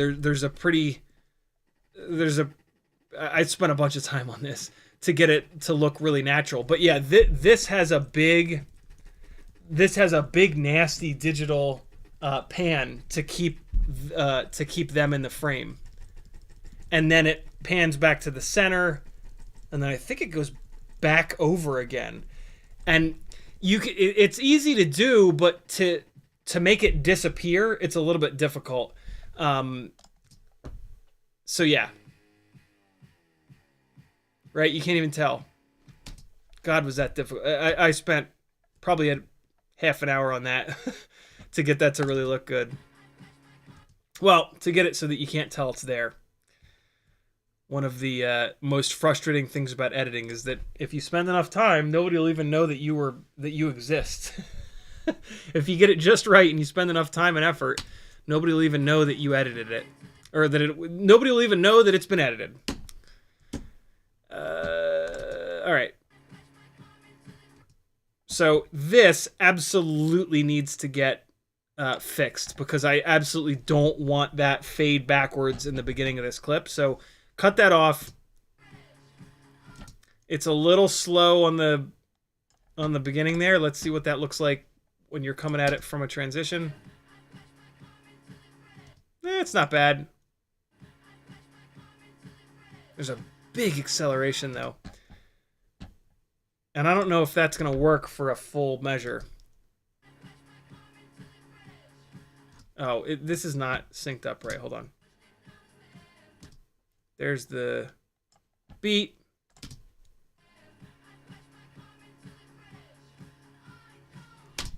All right, so let's see if the end of this. Nope. See, I'm turning around. That's the other reason that I left this one clip put together. So this clip can only live as a half measure, and that might come in handy. And so now I need to cut the front of it off, because here is the half a measure ending. So let's come in like this and just start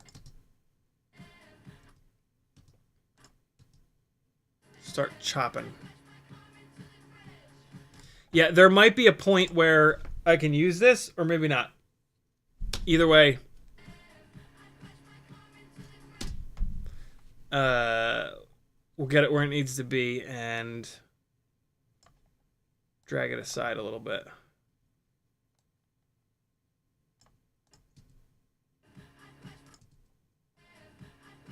It's a little late, but that's fine. It doesn't have to be perfect. Okay, so this is a good one, but it's going to have to be somewhere that is a little bit faster paced. Towards the end of edits, when people are starting to fade and click off of them, you can kind of try to keep them in by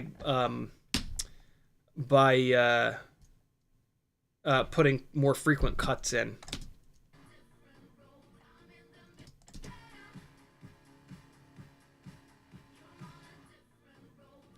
Yeah, this needs to stay in here. Yeah, that's looking good. All right, so I need to pull, looks like 2, maybe 3 more measures worth of stuff forward. And it's not going to be this, because I already have a shot of that flag at the beginning. All right, so it's probably going to be this. And this is now where I've stopped editing. And now this is in half frame rate. All right, so let's pull this back, see how it fits in here with these other ones. Let's also pull these down. Oh, what is this gap here? Come on, man.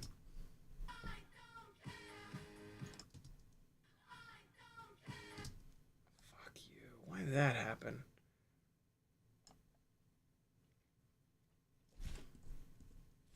Hold on. Get these to line up. Oh, nope, now that's early. Oh, okay. So that these were right. This needs to get extended a little bit. William Loesch says, what build are you flying at the Pride rig and which camera? It's one of the sub 250 2.5-inch rigs. It's a mix, either the QAVS or the AOS 2.5 with a this would be a Hero, I don't know, either the 8 or the 10, I forget which one. Here we go.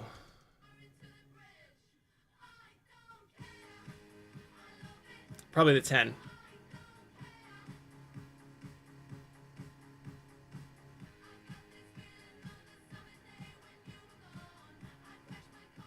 Yep. That works. Yeah, I'm fine. I'm cool with that.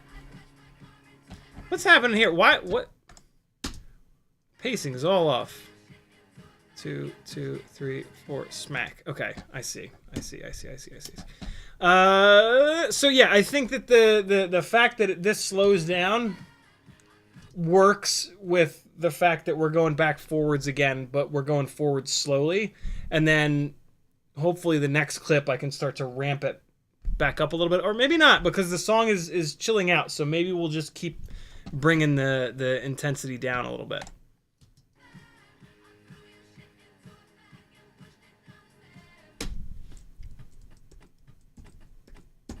Hear it? Choop. Ready? Ready? Here. Choop.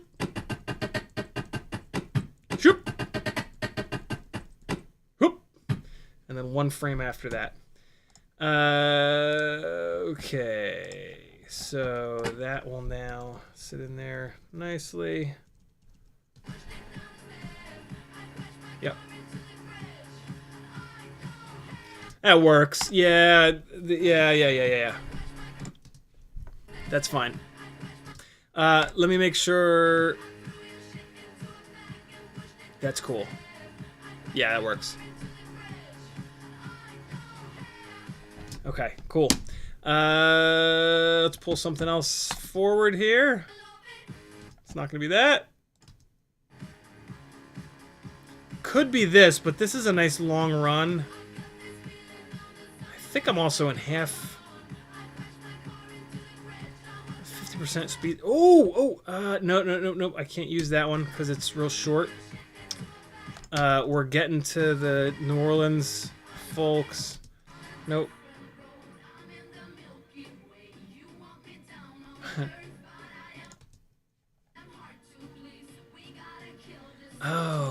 Oh, yeah. Should I pull something of the Pride Committee in?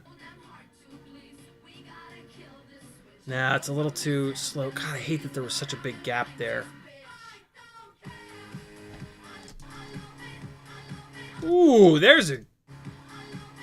That might be... Oh, no, but that's the Delta crew again. It's a nice straight-ahead shot of them, though. I might do a whole edit of just the straight-ahead shots.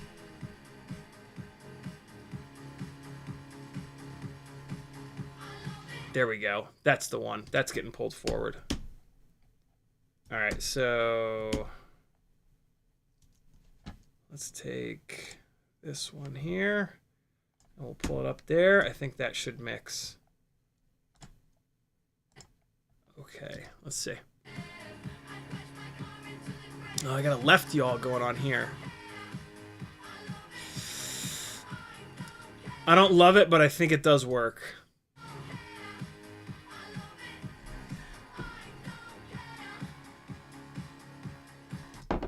You guys want to see something really scary? I'm still freaked out about this.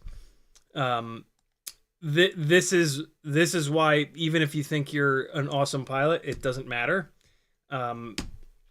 This is what people do when they see drones. And it's fucked up because like somebody could have gotten hurt and it wouldn't have been my fault at all, but it wouldn't have mattered. Watch this guy right here. Watch this guy right here with this flag. And prepare to get pissed the fuck off. Ready?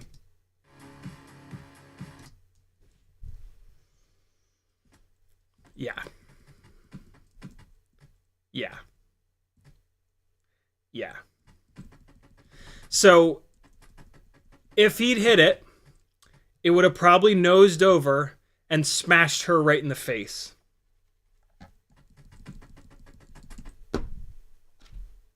What the fuck? Like what?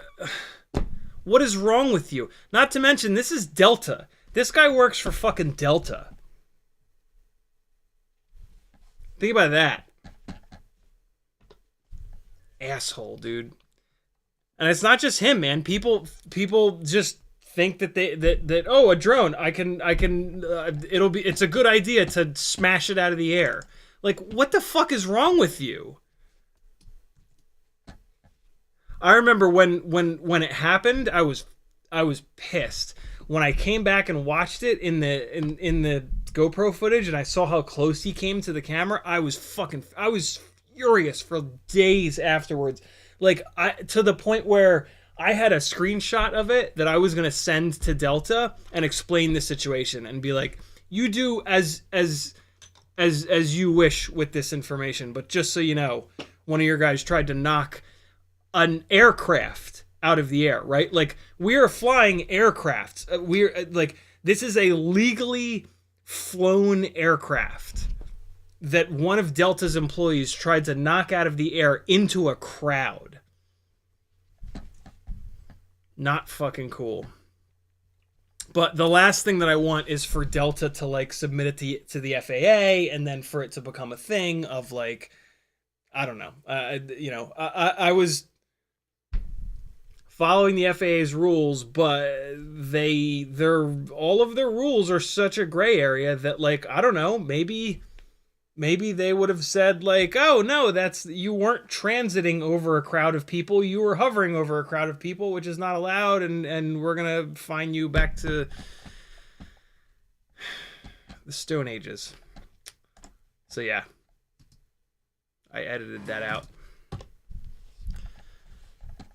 I just the general public makes me want to scream and piss my pants all at once.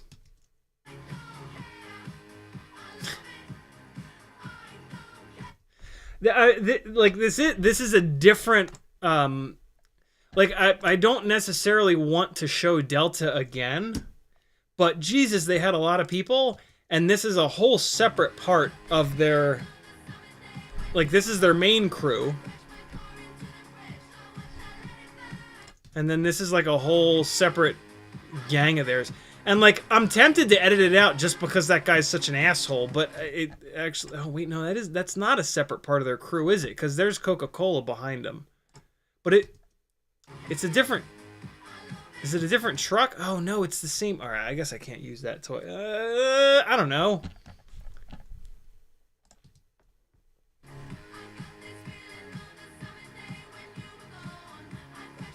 I have so much footage. I think I need to ditch it.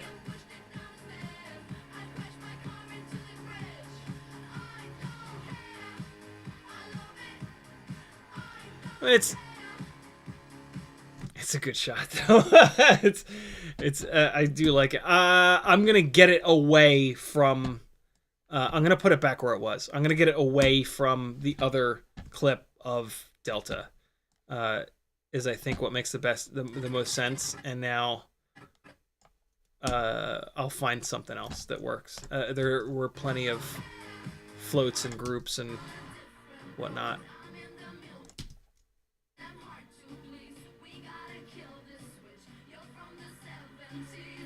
Like, of every single person in this parade that should not be trying to knock an aircraft out of the air, fucking Delta, right? Like, what the hell is wrong with you?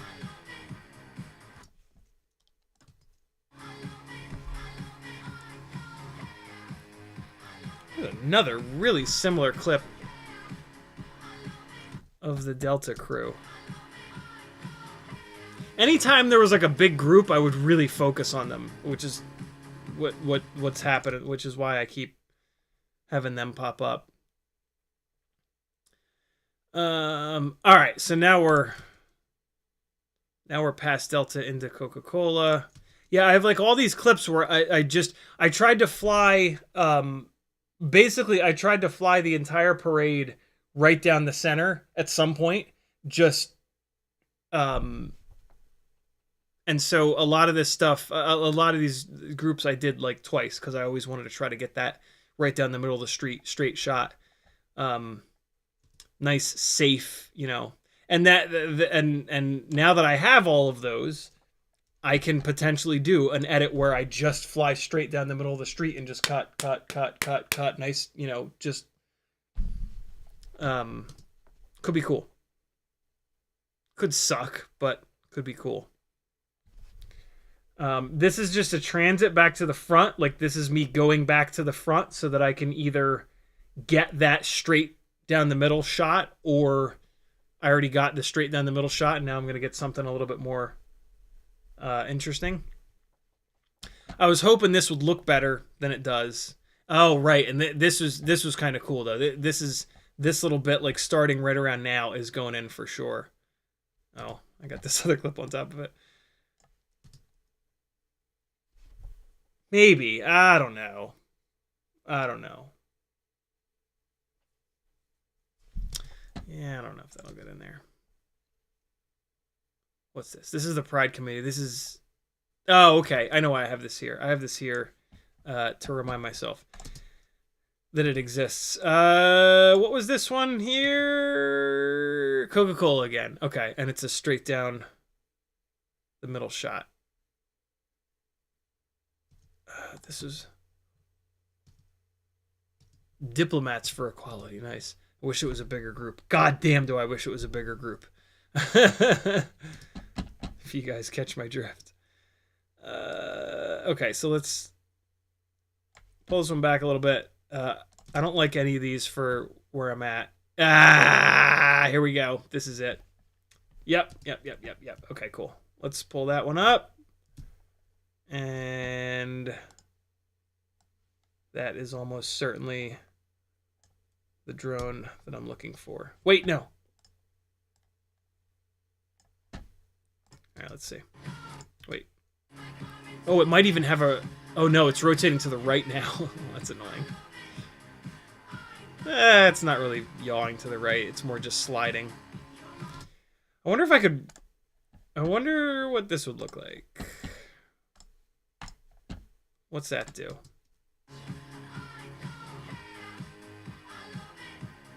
It's awkward. Yeah, that ain't it. That ain't it. Off Axis says Karma usually finds a way with those kind of people in time. William Loesch says, what building? We got that.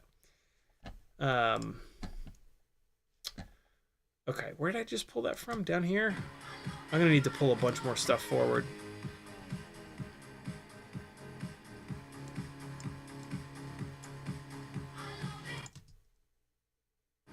All right, what else we got?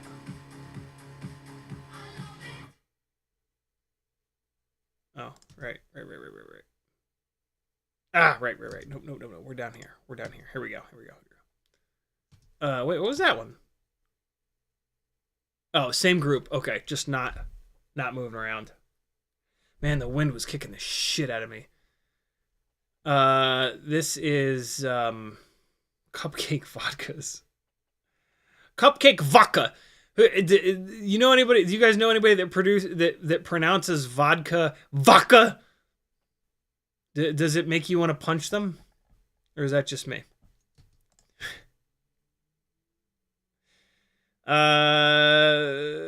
Probably going to use this little straightforward of Cupcake. This starting somewhere here. Let's open it up a little bit, and then we're going to chop here, and then I'm just going to grab, I think, this whole bit. Flying from behind like this doesn't really work. You can't see their faces. Like, it's kind of cool, I guess, but it just doesn't really work, I don't think. So here's the straight ahead of Cupcake, so we'll save that. Yeah, I'm going to end up doing an edit with just all of these right down the middles. Pick like a chill song, I think. But this one's coming forward.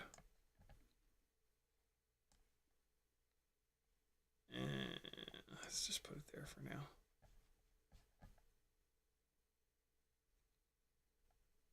All right, give me some more wandering stuff. Me from 2 weeks ago.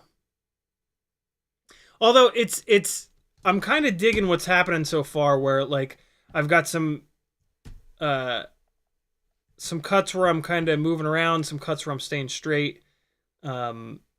It's working for me. What the hell's happening here? Oh, right. Yeah, that's where I need to get. Okay, so we got this. This is way too long. Yeah. Here we go. Okay, so there's a bunch of bubbles coming by. That's going to be where we open this. So let's just pull down. There we go. Okay, so there's a little bubble whizzing by. So let's cut this to the right length. It's not in the right spot right now, but we can at least cut it to the right length. 4, 2, 2, 3, 4. That's it right there. It's a great little shot of coming down close to him waving that flag, but prior to that, it's not that great. This is it right here. So it's going to be this, and the rest of this is actually going to go away. Even this. That's, man, is that fucking cool with the balloons. But then now it's just... Ugh. Yeah, no, this goes. Cut ruthlessly, friends. Remember. Let me make sure I'm not putting this on top of anything good at the end here. Oh, yeah, I need to work with this one. Okay. So, the beginning of that's a little too slow. Shit. This is rotating left, though. Coming into this, we're rotating left.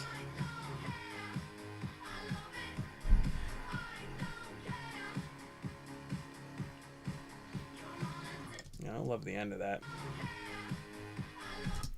But that's where I'm going to start it. See what that looks like. That works.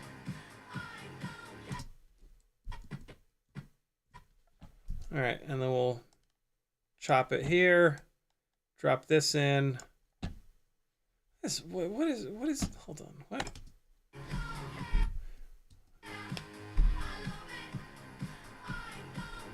Two, three, four. 2, 2, 3, 4.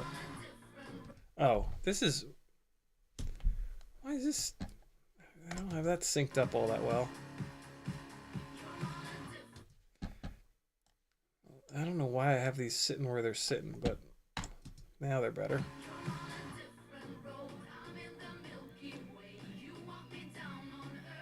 Four, 2, 2, 3, 4. 1, 2, 3, 4. Yeah, I don't like that at half speed. Although, I mean, this song is... ooh, that's a tough one. That needs to go to 50% speed. Yeah, that... Maybe not. Maybe it all... Oh, that's a tough one.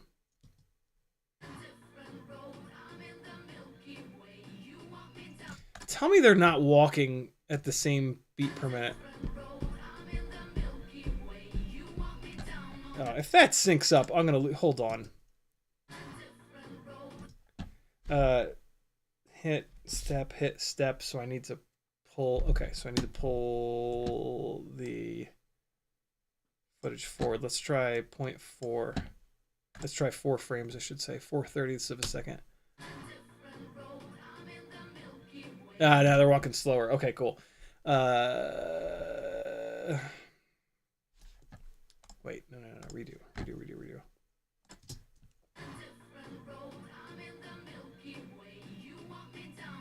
I'm gonna have to do some. Here, I'll show you. This particular clip is a little dark. So, oh, I already boosted the shadows up a little bit. I already saw that as a problem. Yeah, we're gonna boost them more. We're gonna push them up by 40. And then we're going to pull the Highlights down by 20 so that they don't get out of control. And then we'll push exposure just a little bit. And yeah, that's getting there. Let's keep, what if I push this up to 80? Does it start to look awful? No, wow, okay. Let's see what it looks like in context. Come on, computer, please. It's not even the computer, it's the fucking hard drives.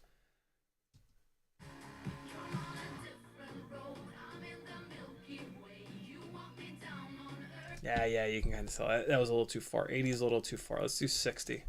That's still super aggressive. All right, cool. Yeah, there's a layer up on top here. There's an adjustment layer up on top with some global things.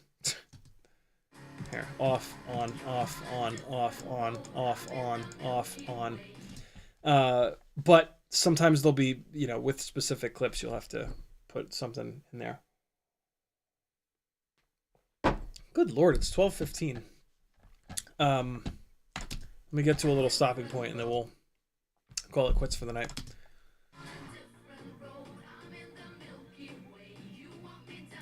Man, is that good. God damn.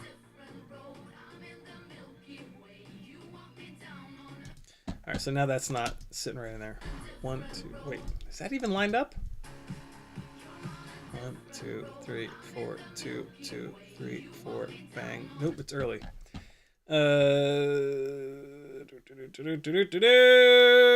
Let's take 4 frames off of that and add 4 frames to this and see how that fits. 2, 2, 3. That's better. Try to make sure. One more time. Oh, if you want the cuts to be absolutely dead on, you have to do what I'm doing right now. You can't just watch it once through and go, yeah, it's perfect. You have to sit here and watch it 2 or 3 times through. You also need to rewind back to the previous cut to let yourself like sit into the music for that next one. If you don't do that and you rush it, when you rewatch it back, they won't be perfect. And like there's a real impact to having the cuts be absolutely perfect, like to the frame. Like if they're all 1 frame off before or after, you lose a lot of the impact from the actual cut. So in my opinion, take the time to get it right because it really does make a difference. It's the kind of thing that'll take like a good edit to a great edit. And it's deceiving. Like if you rush it and you just like, so if I come in here and I just play it from here, come on, hard drives, Jesus fuck, come on, man. Yeah, like if you just play it from here, listen to the music, right? We're getting like 2 out of 4 beats. Ready? Like, I just want to be quick. And it looks like it's right. And it might be right. But when you come all the way back here, sometimes you'll see that it's not quite right.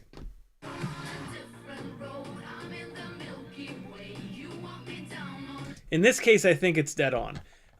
Sometimes so this is a thing here because when I frame forward, I can't hear a specific thump for the beat. Listen, ready? Turn this up a little bit. So here's framing through it.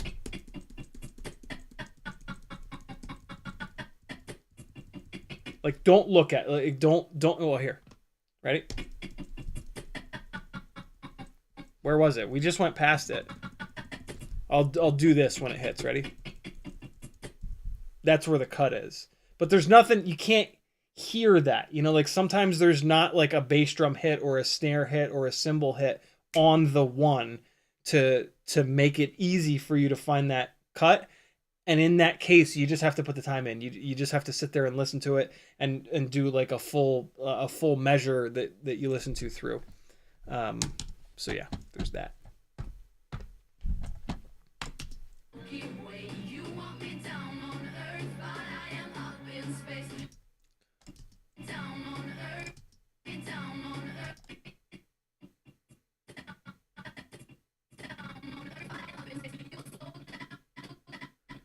don't know if I want... I don't love that, like, you get 2 frames with this really cool banner and then it's just immediately gone and it's just this guy for like a bunch of frames. I feel like the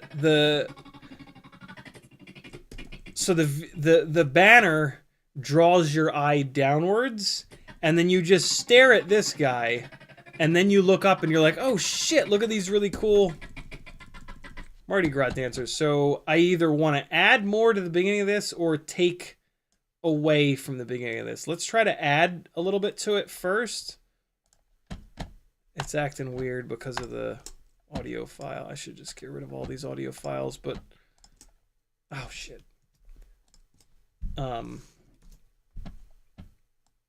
Should have already done that. Wait, no, here we go. Okay, so if I add to this, let's add 10 frames to the beginning, and we'll take 10 frames off the butt. See what that looks like. Now I'm getting rid of it all the way. I'm going the other direction with it. I'm gonna take... Come on! Oh my god, please. There we go. So there's going to be a little lead in here. So I'm going to pull 20 frames out of it. So I'll add 20 frames to the end of it. Well, it's easy. Just line it up with this.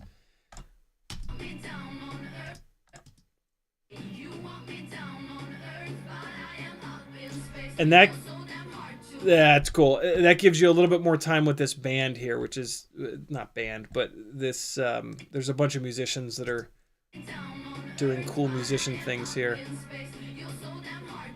Oh, and now that's that last cut is way off. I must not have.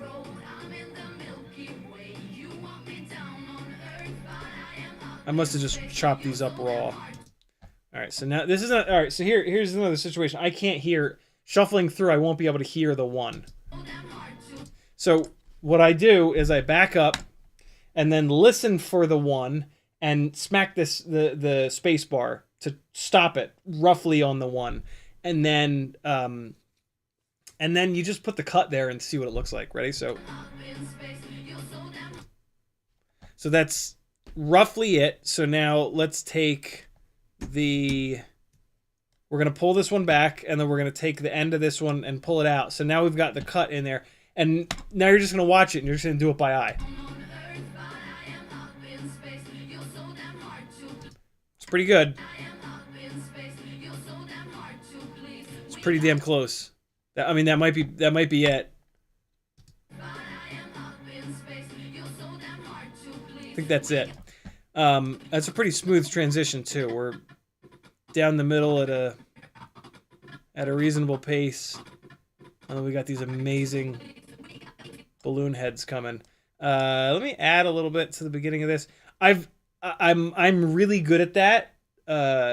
You will probably not be as good as I am at doing that. I've just done it a lot. It'll probably take you more time. It's actually a little bit early. Well, it's early when I play this thing shallow like that. What the fuck just happened? Come on, Premiere.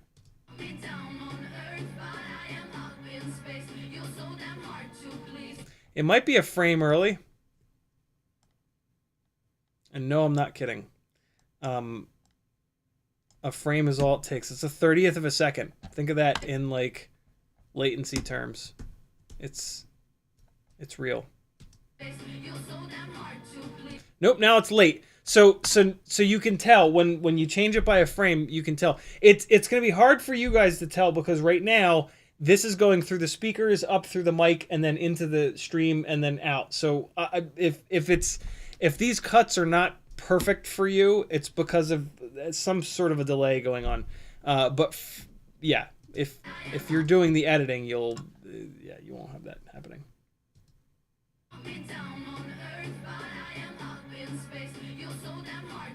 Yep, now it's late. Okay, so it was perfect before. It was dead on before. When you play it shallow here, it's I don't know why, but it's like disorienting, and it'll seem like it's not right. But then when you back up a couple of seconds and you play it through, now you get the actual, like, you know, people aren't going to be rewinding it like this. People are going to watch the whole damn thing beginning to end. So that's how you want to cut it. So the beginning of this, I want a little bit more separation, and that's a cool sign too. So I'm going to keep adding to the beginning of this. So this is going to add 8 seconds. Let's see what that's looking like. Ah, well, hold on.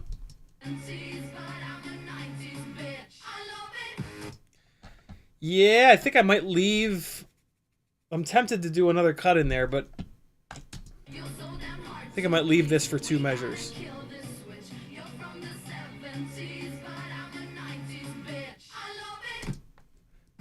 Now it's easy. We can hear it. So pull this back and push this forward. All right, let's see.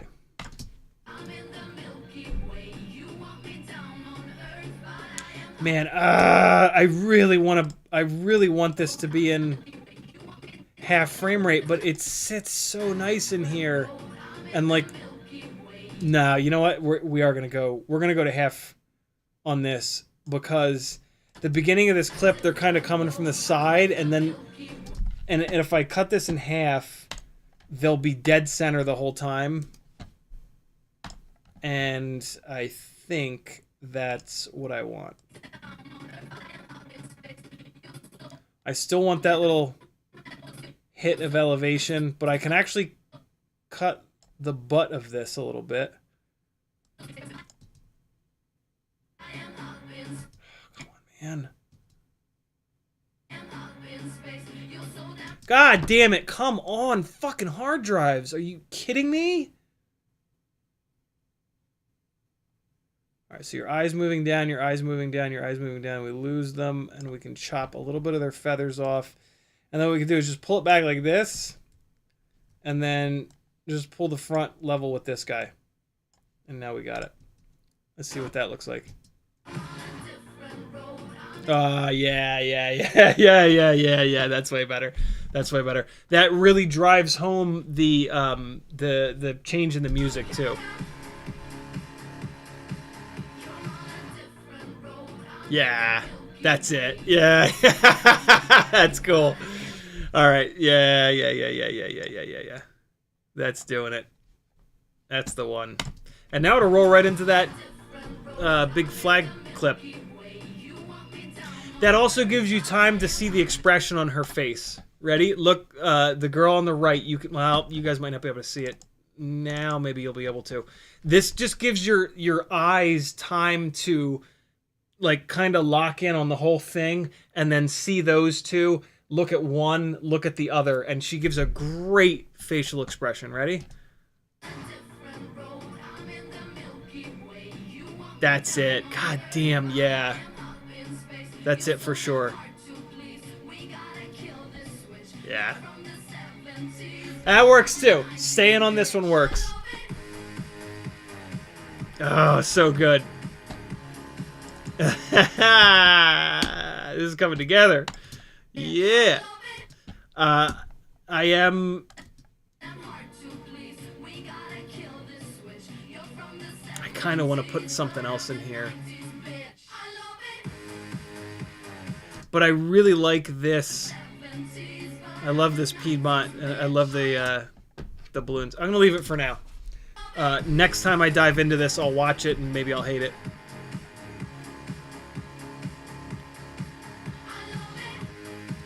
Ah, shit, man.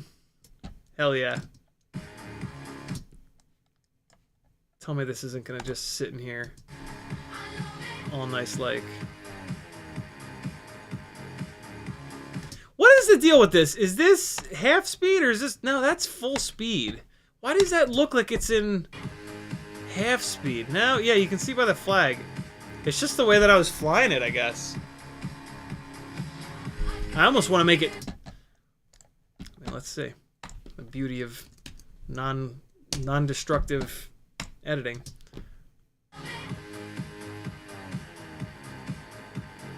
It almost works. It almost works in 200% speed. It doesn't, but it's funny. So I think what I'll do is cut the beginning off. As cool as the beginning is, it needs to go. And this might go somewhere else. I wish I'd framed that better. I wish I'd framed City of Atlanta better. I was just kind of on a path and I didn't want to make a correction. And I was, you know, these guys were waving the flags. I was like, yeah, shit. And see, now this is a perfect example. They're in my, well, here, watch, right? So they're off the side of the frame. But I can take this. It's basically, it's only because I'm editing it in 1x1. So I can come in. Where the fuck is it? Where the hell? There they are. So I can take the position. Oh, no, that ain't it. And I can go like this. And I have all this extra real estate, right? So they're in the frame. They're there. And in the goggles, I was keeping them in the frame, but I was letting them slide all the way off to one side. And like, now that I've kind of realized this, I might start flying a little bit differently. Like I might fly with people. I might pay more attention to keeping people dead center in the frame.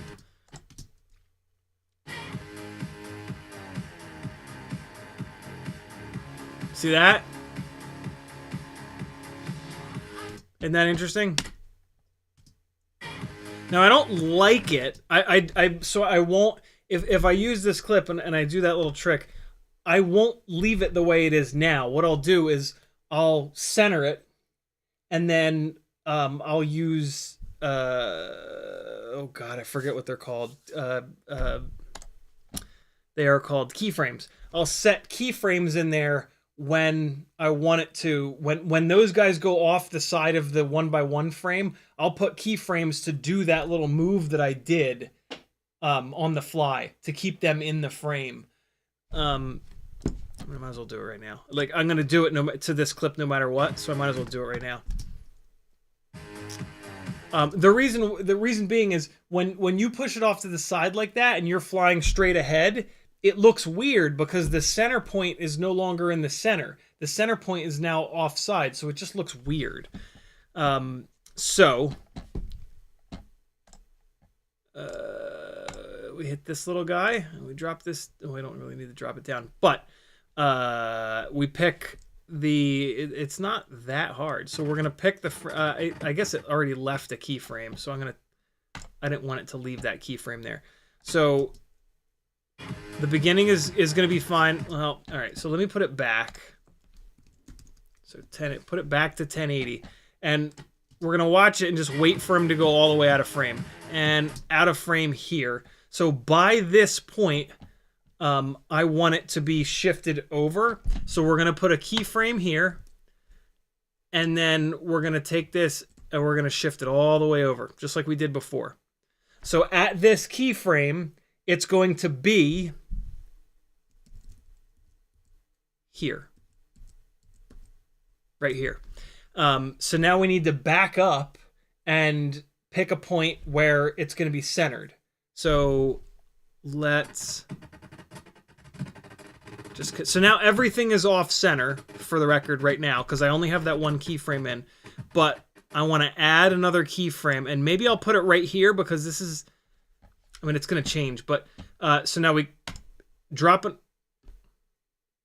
Did it not save that other keyframe? What the fuck? It didn't save that other keyframe. What the shit? Why? Let's do it again. Okay, there it is. All right, so now those two keyframes are in, and it's gonna shift between. Let's see if we can see it. Sometimes you can. Sometimes it's really noticeable. Sometimes it's not. Yeah, it's very noticeable. So now I got to start fucking around with it to try to get it to be a little bit less obvious, and that's gonna take more time than I think I want to spend, since it's 12:35 now. But Yeah. And basically what I'm going to do is ramp it in. You just ramp it in and you ramp it out. And I'm not very good at doing that, so that's going to take me more time than I really want to spend here. But it's up in here. I'm just, it's a little bit confusing still. What's that? I don't know what that is. I don't like it though. Yeah, it's in here, and you're just gonna like pull these guys down. Let me just really quickly see if I can get lucky. That's still so obvious. Yeah, it takes me a while to do this. I'm just not great at it yet, but forcing myself to do it more, so I'll get better. Boy, is that obvious. Man, it's like a fucking on-off switch. What's this adjust? Oh, I see. Like, I just want it to be as smooth as possible. What's that? What'll that do? See what it's doing? It's a really cool thing to kind of screw around with. You just got to and I'm doing a pretty aggressive amount of movement in a pretty short amount of time. One of the other things you can do to kind of chill that out a little bit is to just open up the amount of time here. Oh, wow. I have it really... No, it's not that close. Why are there three? Why is there a third keyframe in here? I don't want this third one. I don't want this middle one. Ah, okay. That's one of the reasons it was being so shitty. Okay, so let me just fix this real quick here. That might have fixed it, actually. Let's take a look. Yeah, see that? It's almost there. We're getting there. I think I'm going to pull the front keyframe forward a little bit. So this is on it where we have the keyframe. 1, 2, 3, 4, 5, 6, 7, 8. Let's try that. And then so we're going to add another keyframe here, and I'm going to go to that next keyframe and just delete it. And so now I betcha it'll just disappear. Isn't that cool? You can still kind of see it at the end there. That's pretty good, though. That disappears pretty nicely. There's that little snap at the end of it. That I do want to try to get rid of. I don't know why it's like that. That's weird. There we go. I bet you it's gone now. Yeah, there it is. Nice and smooth. I'm getting faster at doing that.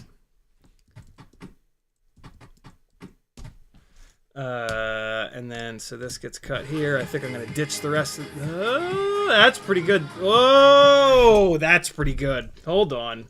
I might just... I did all that work, and now I'm going to replace the whole clip. Ready? Watch.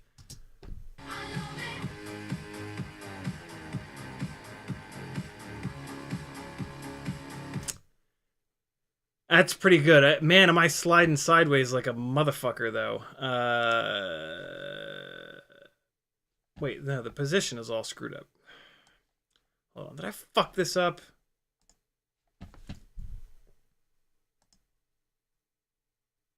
That 1080, 1920. Oh, I got an ad. Oh, right. I didn't add in a third key point to go back to centered. So this other clip here is not centered. Now it is. Okay, so let's see. This should be better. Or worse. Nope, it's better. It's way better. Yeah, that works for a single measure hit. 1, 2, 3, 4, 2, 2, 3, 4. Click. Yep. One after it. And good to go. edit out those oinkers back here. We don't need them in it. Cool. So the question will be, do I leave this one hitter quitter here, or do I do the 2-measure bing bong? You know, what I could do is this. This might be it right here. Do a little jump cut. It's not really a jump cut, but I don't think that works.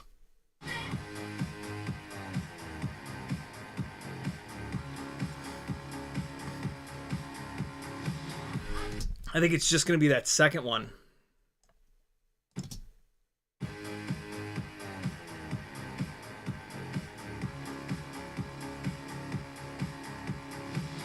Yeah, this, I'm coming around and showing this, which is really cool. But just to show this, it's requiring this, like, that cool. You know what I mean? So this will almost certainly get cut in half. How about this? Well, this is what I did a second ago. Aerospace says 150%. It's hard, man. So whenever there's like a flag involved, 150% becomes super obvious. Like if I'm gonna, I typically don't. I try not to. I don't like the look of speeding up or slowing down footage and it being obvious. Like if I speed up or slow down footage, I don't want you to notice it. And when there's a flag and you speed up or slow down, if there's a flag and you speed up, it's very noticeable. If you slow down and you sell it with the music slowing down, you can kind of hide it. But yeah, if I'm gonna do 150%, there's not gonna be a flag. It's gonna be me just like cruising, because yeah, I just don't like it to be obvious. I like the editing to just disappear.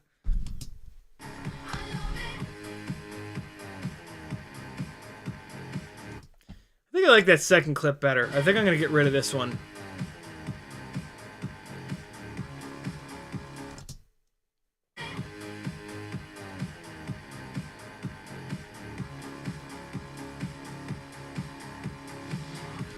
Yeah, it's going to be that second one.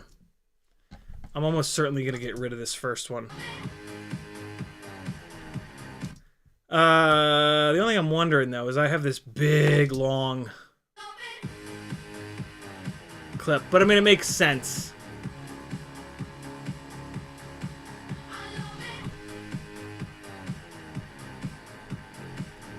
Yeah, no, having the cut speed up like that is fine. Yeah, no, that works, So, yeah, first one, I think it's gonna go. I didn't frame the subjects properly. I was framing the truck, not the people, and that's a mistake. If it was just the truck with no people on top, it would have worked. But as soon as there are people on top of the truck, the subject becomes the people, not the truck. So if you frame the truck up and then the people are off on the front of it, it just doesn't work. If they were dead center on the truck, it would have been okay. So that's a it's a piloting mistake on my part. But you know, we'll just cut it out and it's as if it never happened.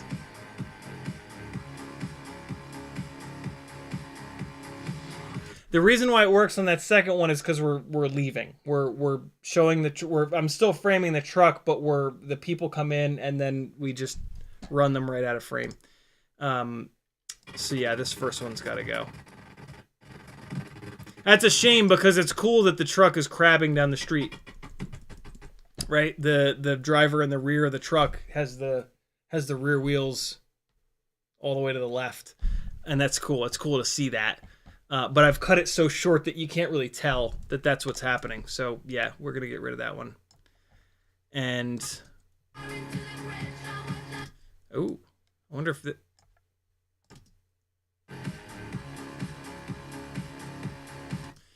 It's gonna be hard to get this one in here. I'm gonna have to. You're so damn hard to please. I love it. I wonder if I could sneak it in here when the music comes back and it's all chaotic. I love it. It just doesn't work, man. When you have when you set the when you have a clip that's half a measure, you have to follow that up, in my opinion at least. You have to follow that up with at least one more clip that's a half a measure. Realistically, I probably want 4. I probably want to establish like, so it just makes it feel more purposeful, right? It's not like oh, I just had this short little clip and I just had to throw it in here somewhere.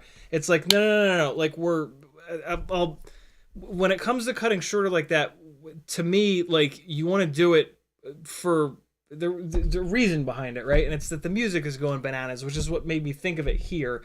But this the dropping down the flag, like that's just too good. There's the one person that's dancing on the back, and I mean that like that's just too good not to have there. So I gotta find somewhere else. Maybe the song slows down again. Maybe when it comes back out of that, maybe that's a good spot to just go bang, bang, bang, bang, 4 little half a measure clips, and then drive back into the 1 full measure clips, and then that'll be pretty much the end of the song. So I'm gonna hold on to this one, and hopefully I can find a home for it because I really do like it.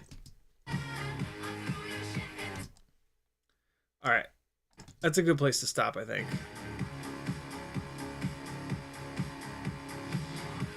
Yeah, I'm gonna take this out. I'm gonna leave a big gap in the footage so it's nice and obvious. Thanks for hanging, friends. Hope you learned something. Do you guys, I don't know. Are these editing streams fun, or is it painful? You can be honest.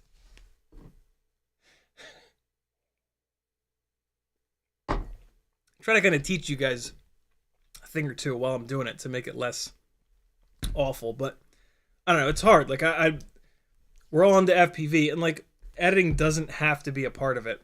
I think it should be a part of it. I think it's really good to learn to edit just in life, right? Like we're living in a world where being able to edit videos is like really handy.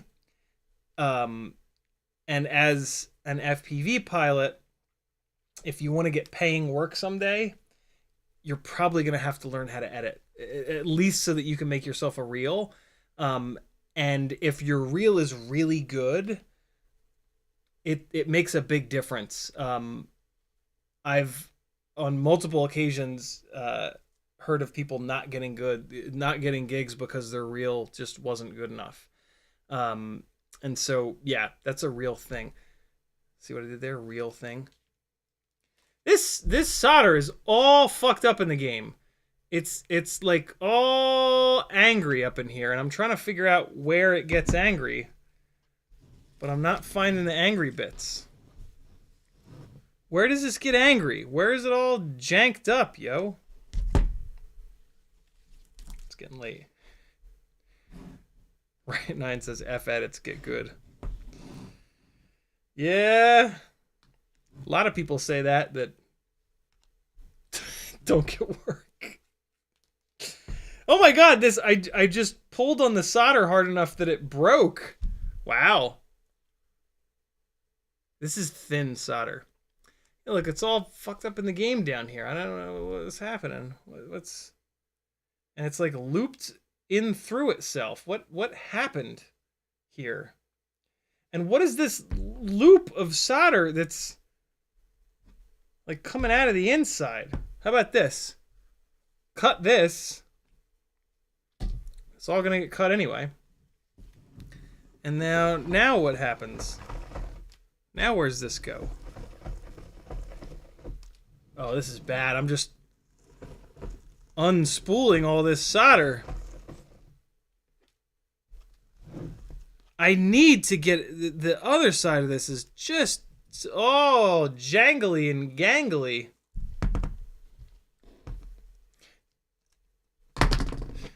Alright, I just cut it. Just leave it alone. Leave it be.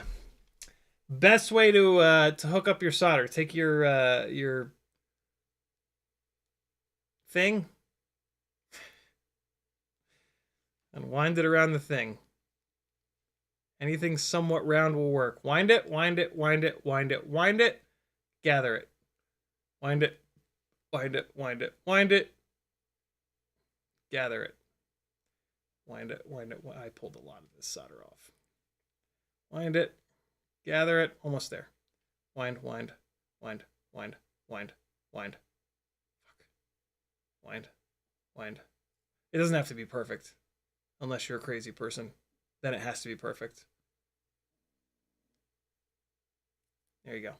You got it all gathered up. Slide it off. Jank it all up. And pull it out like that.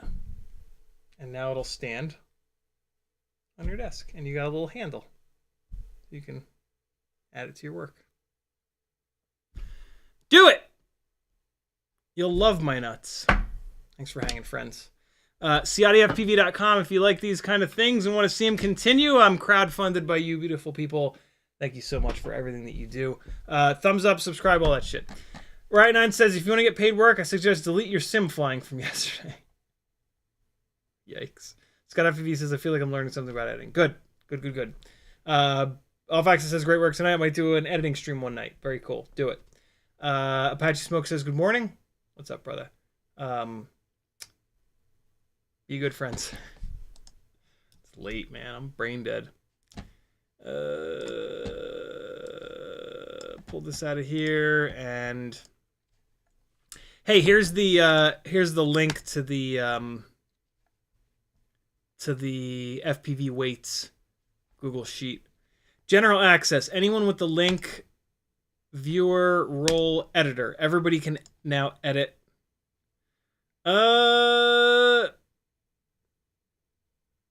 I'll put... Alright. Since I'm setting this up as editor, I'm not going to put the link into the chat here, because then anybody watching this stream can go in and delete everything. I'm going to put this link on Patreon. So you have to pay money to delete all the work that I've done. I'm also going to make a copy of this. But yeah, it's set up for editing. The link is going to go up on Patreon maybe tomorrow.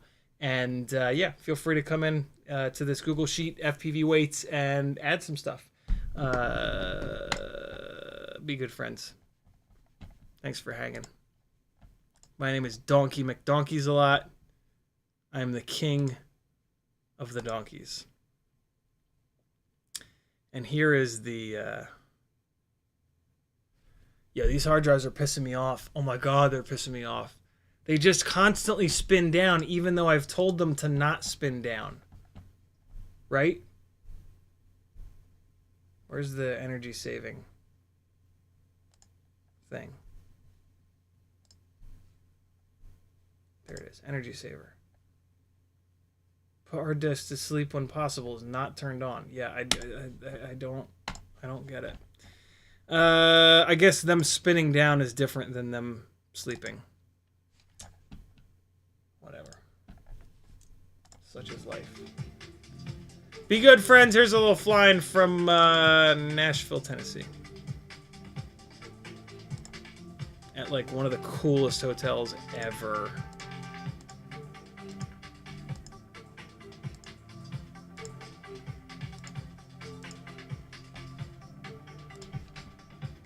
See you guys Wednesday. Be good. Bye-bye.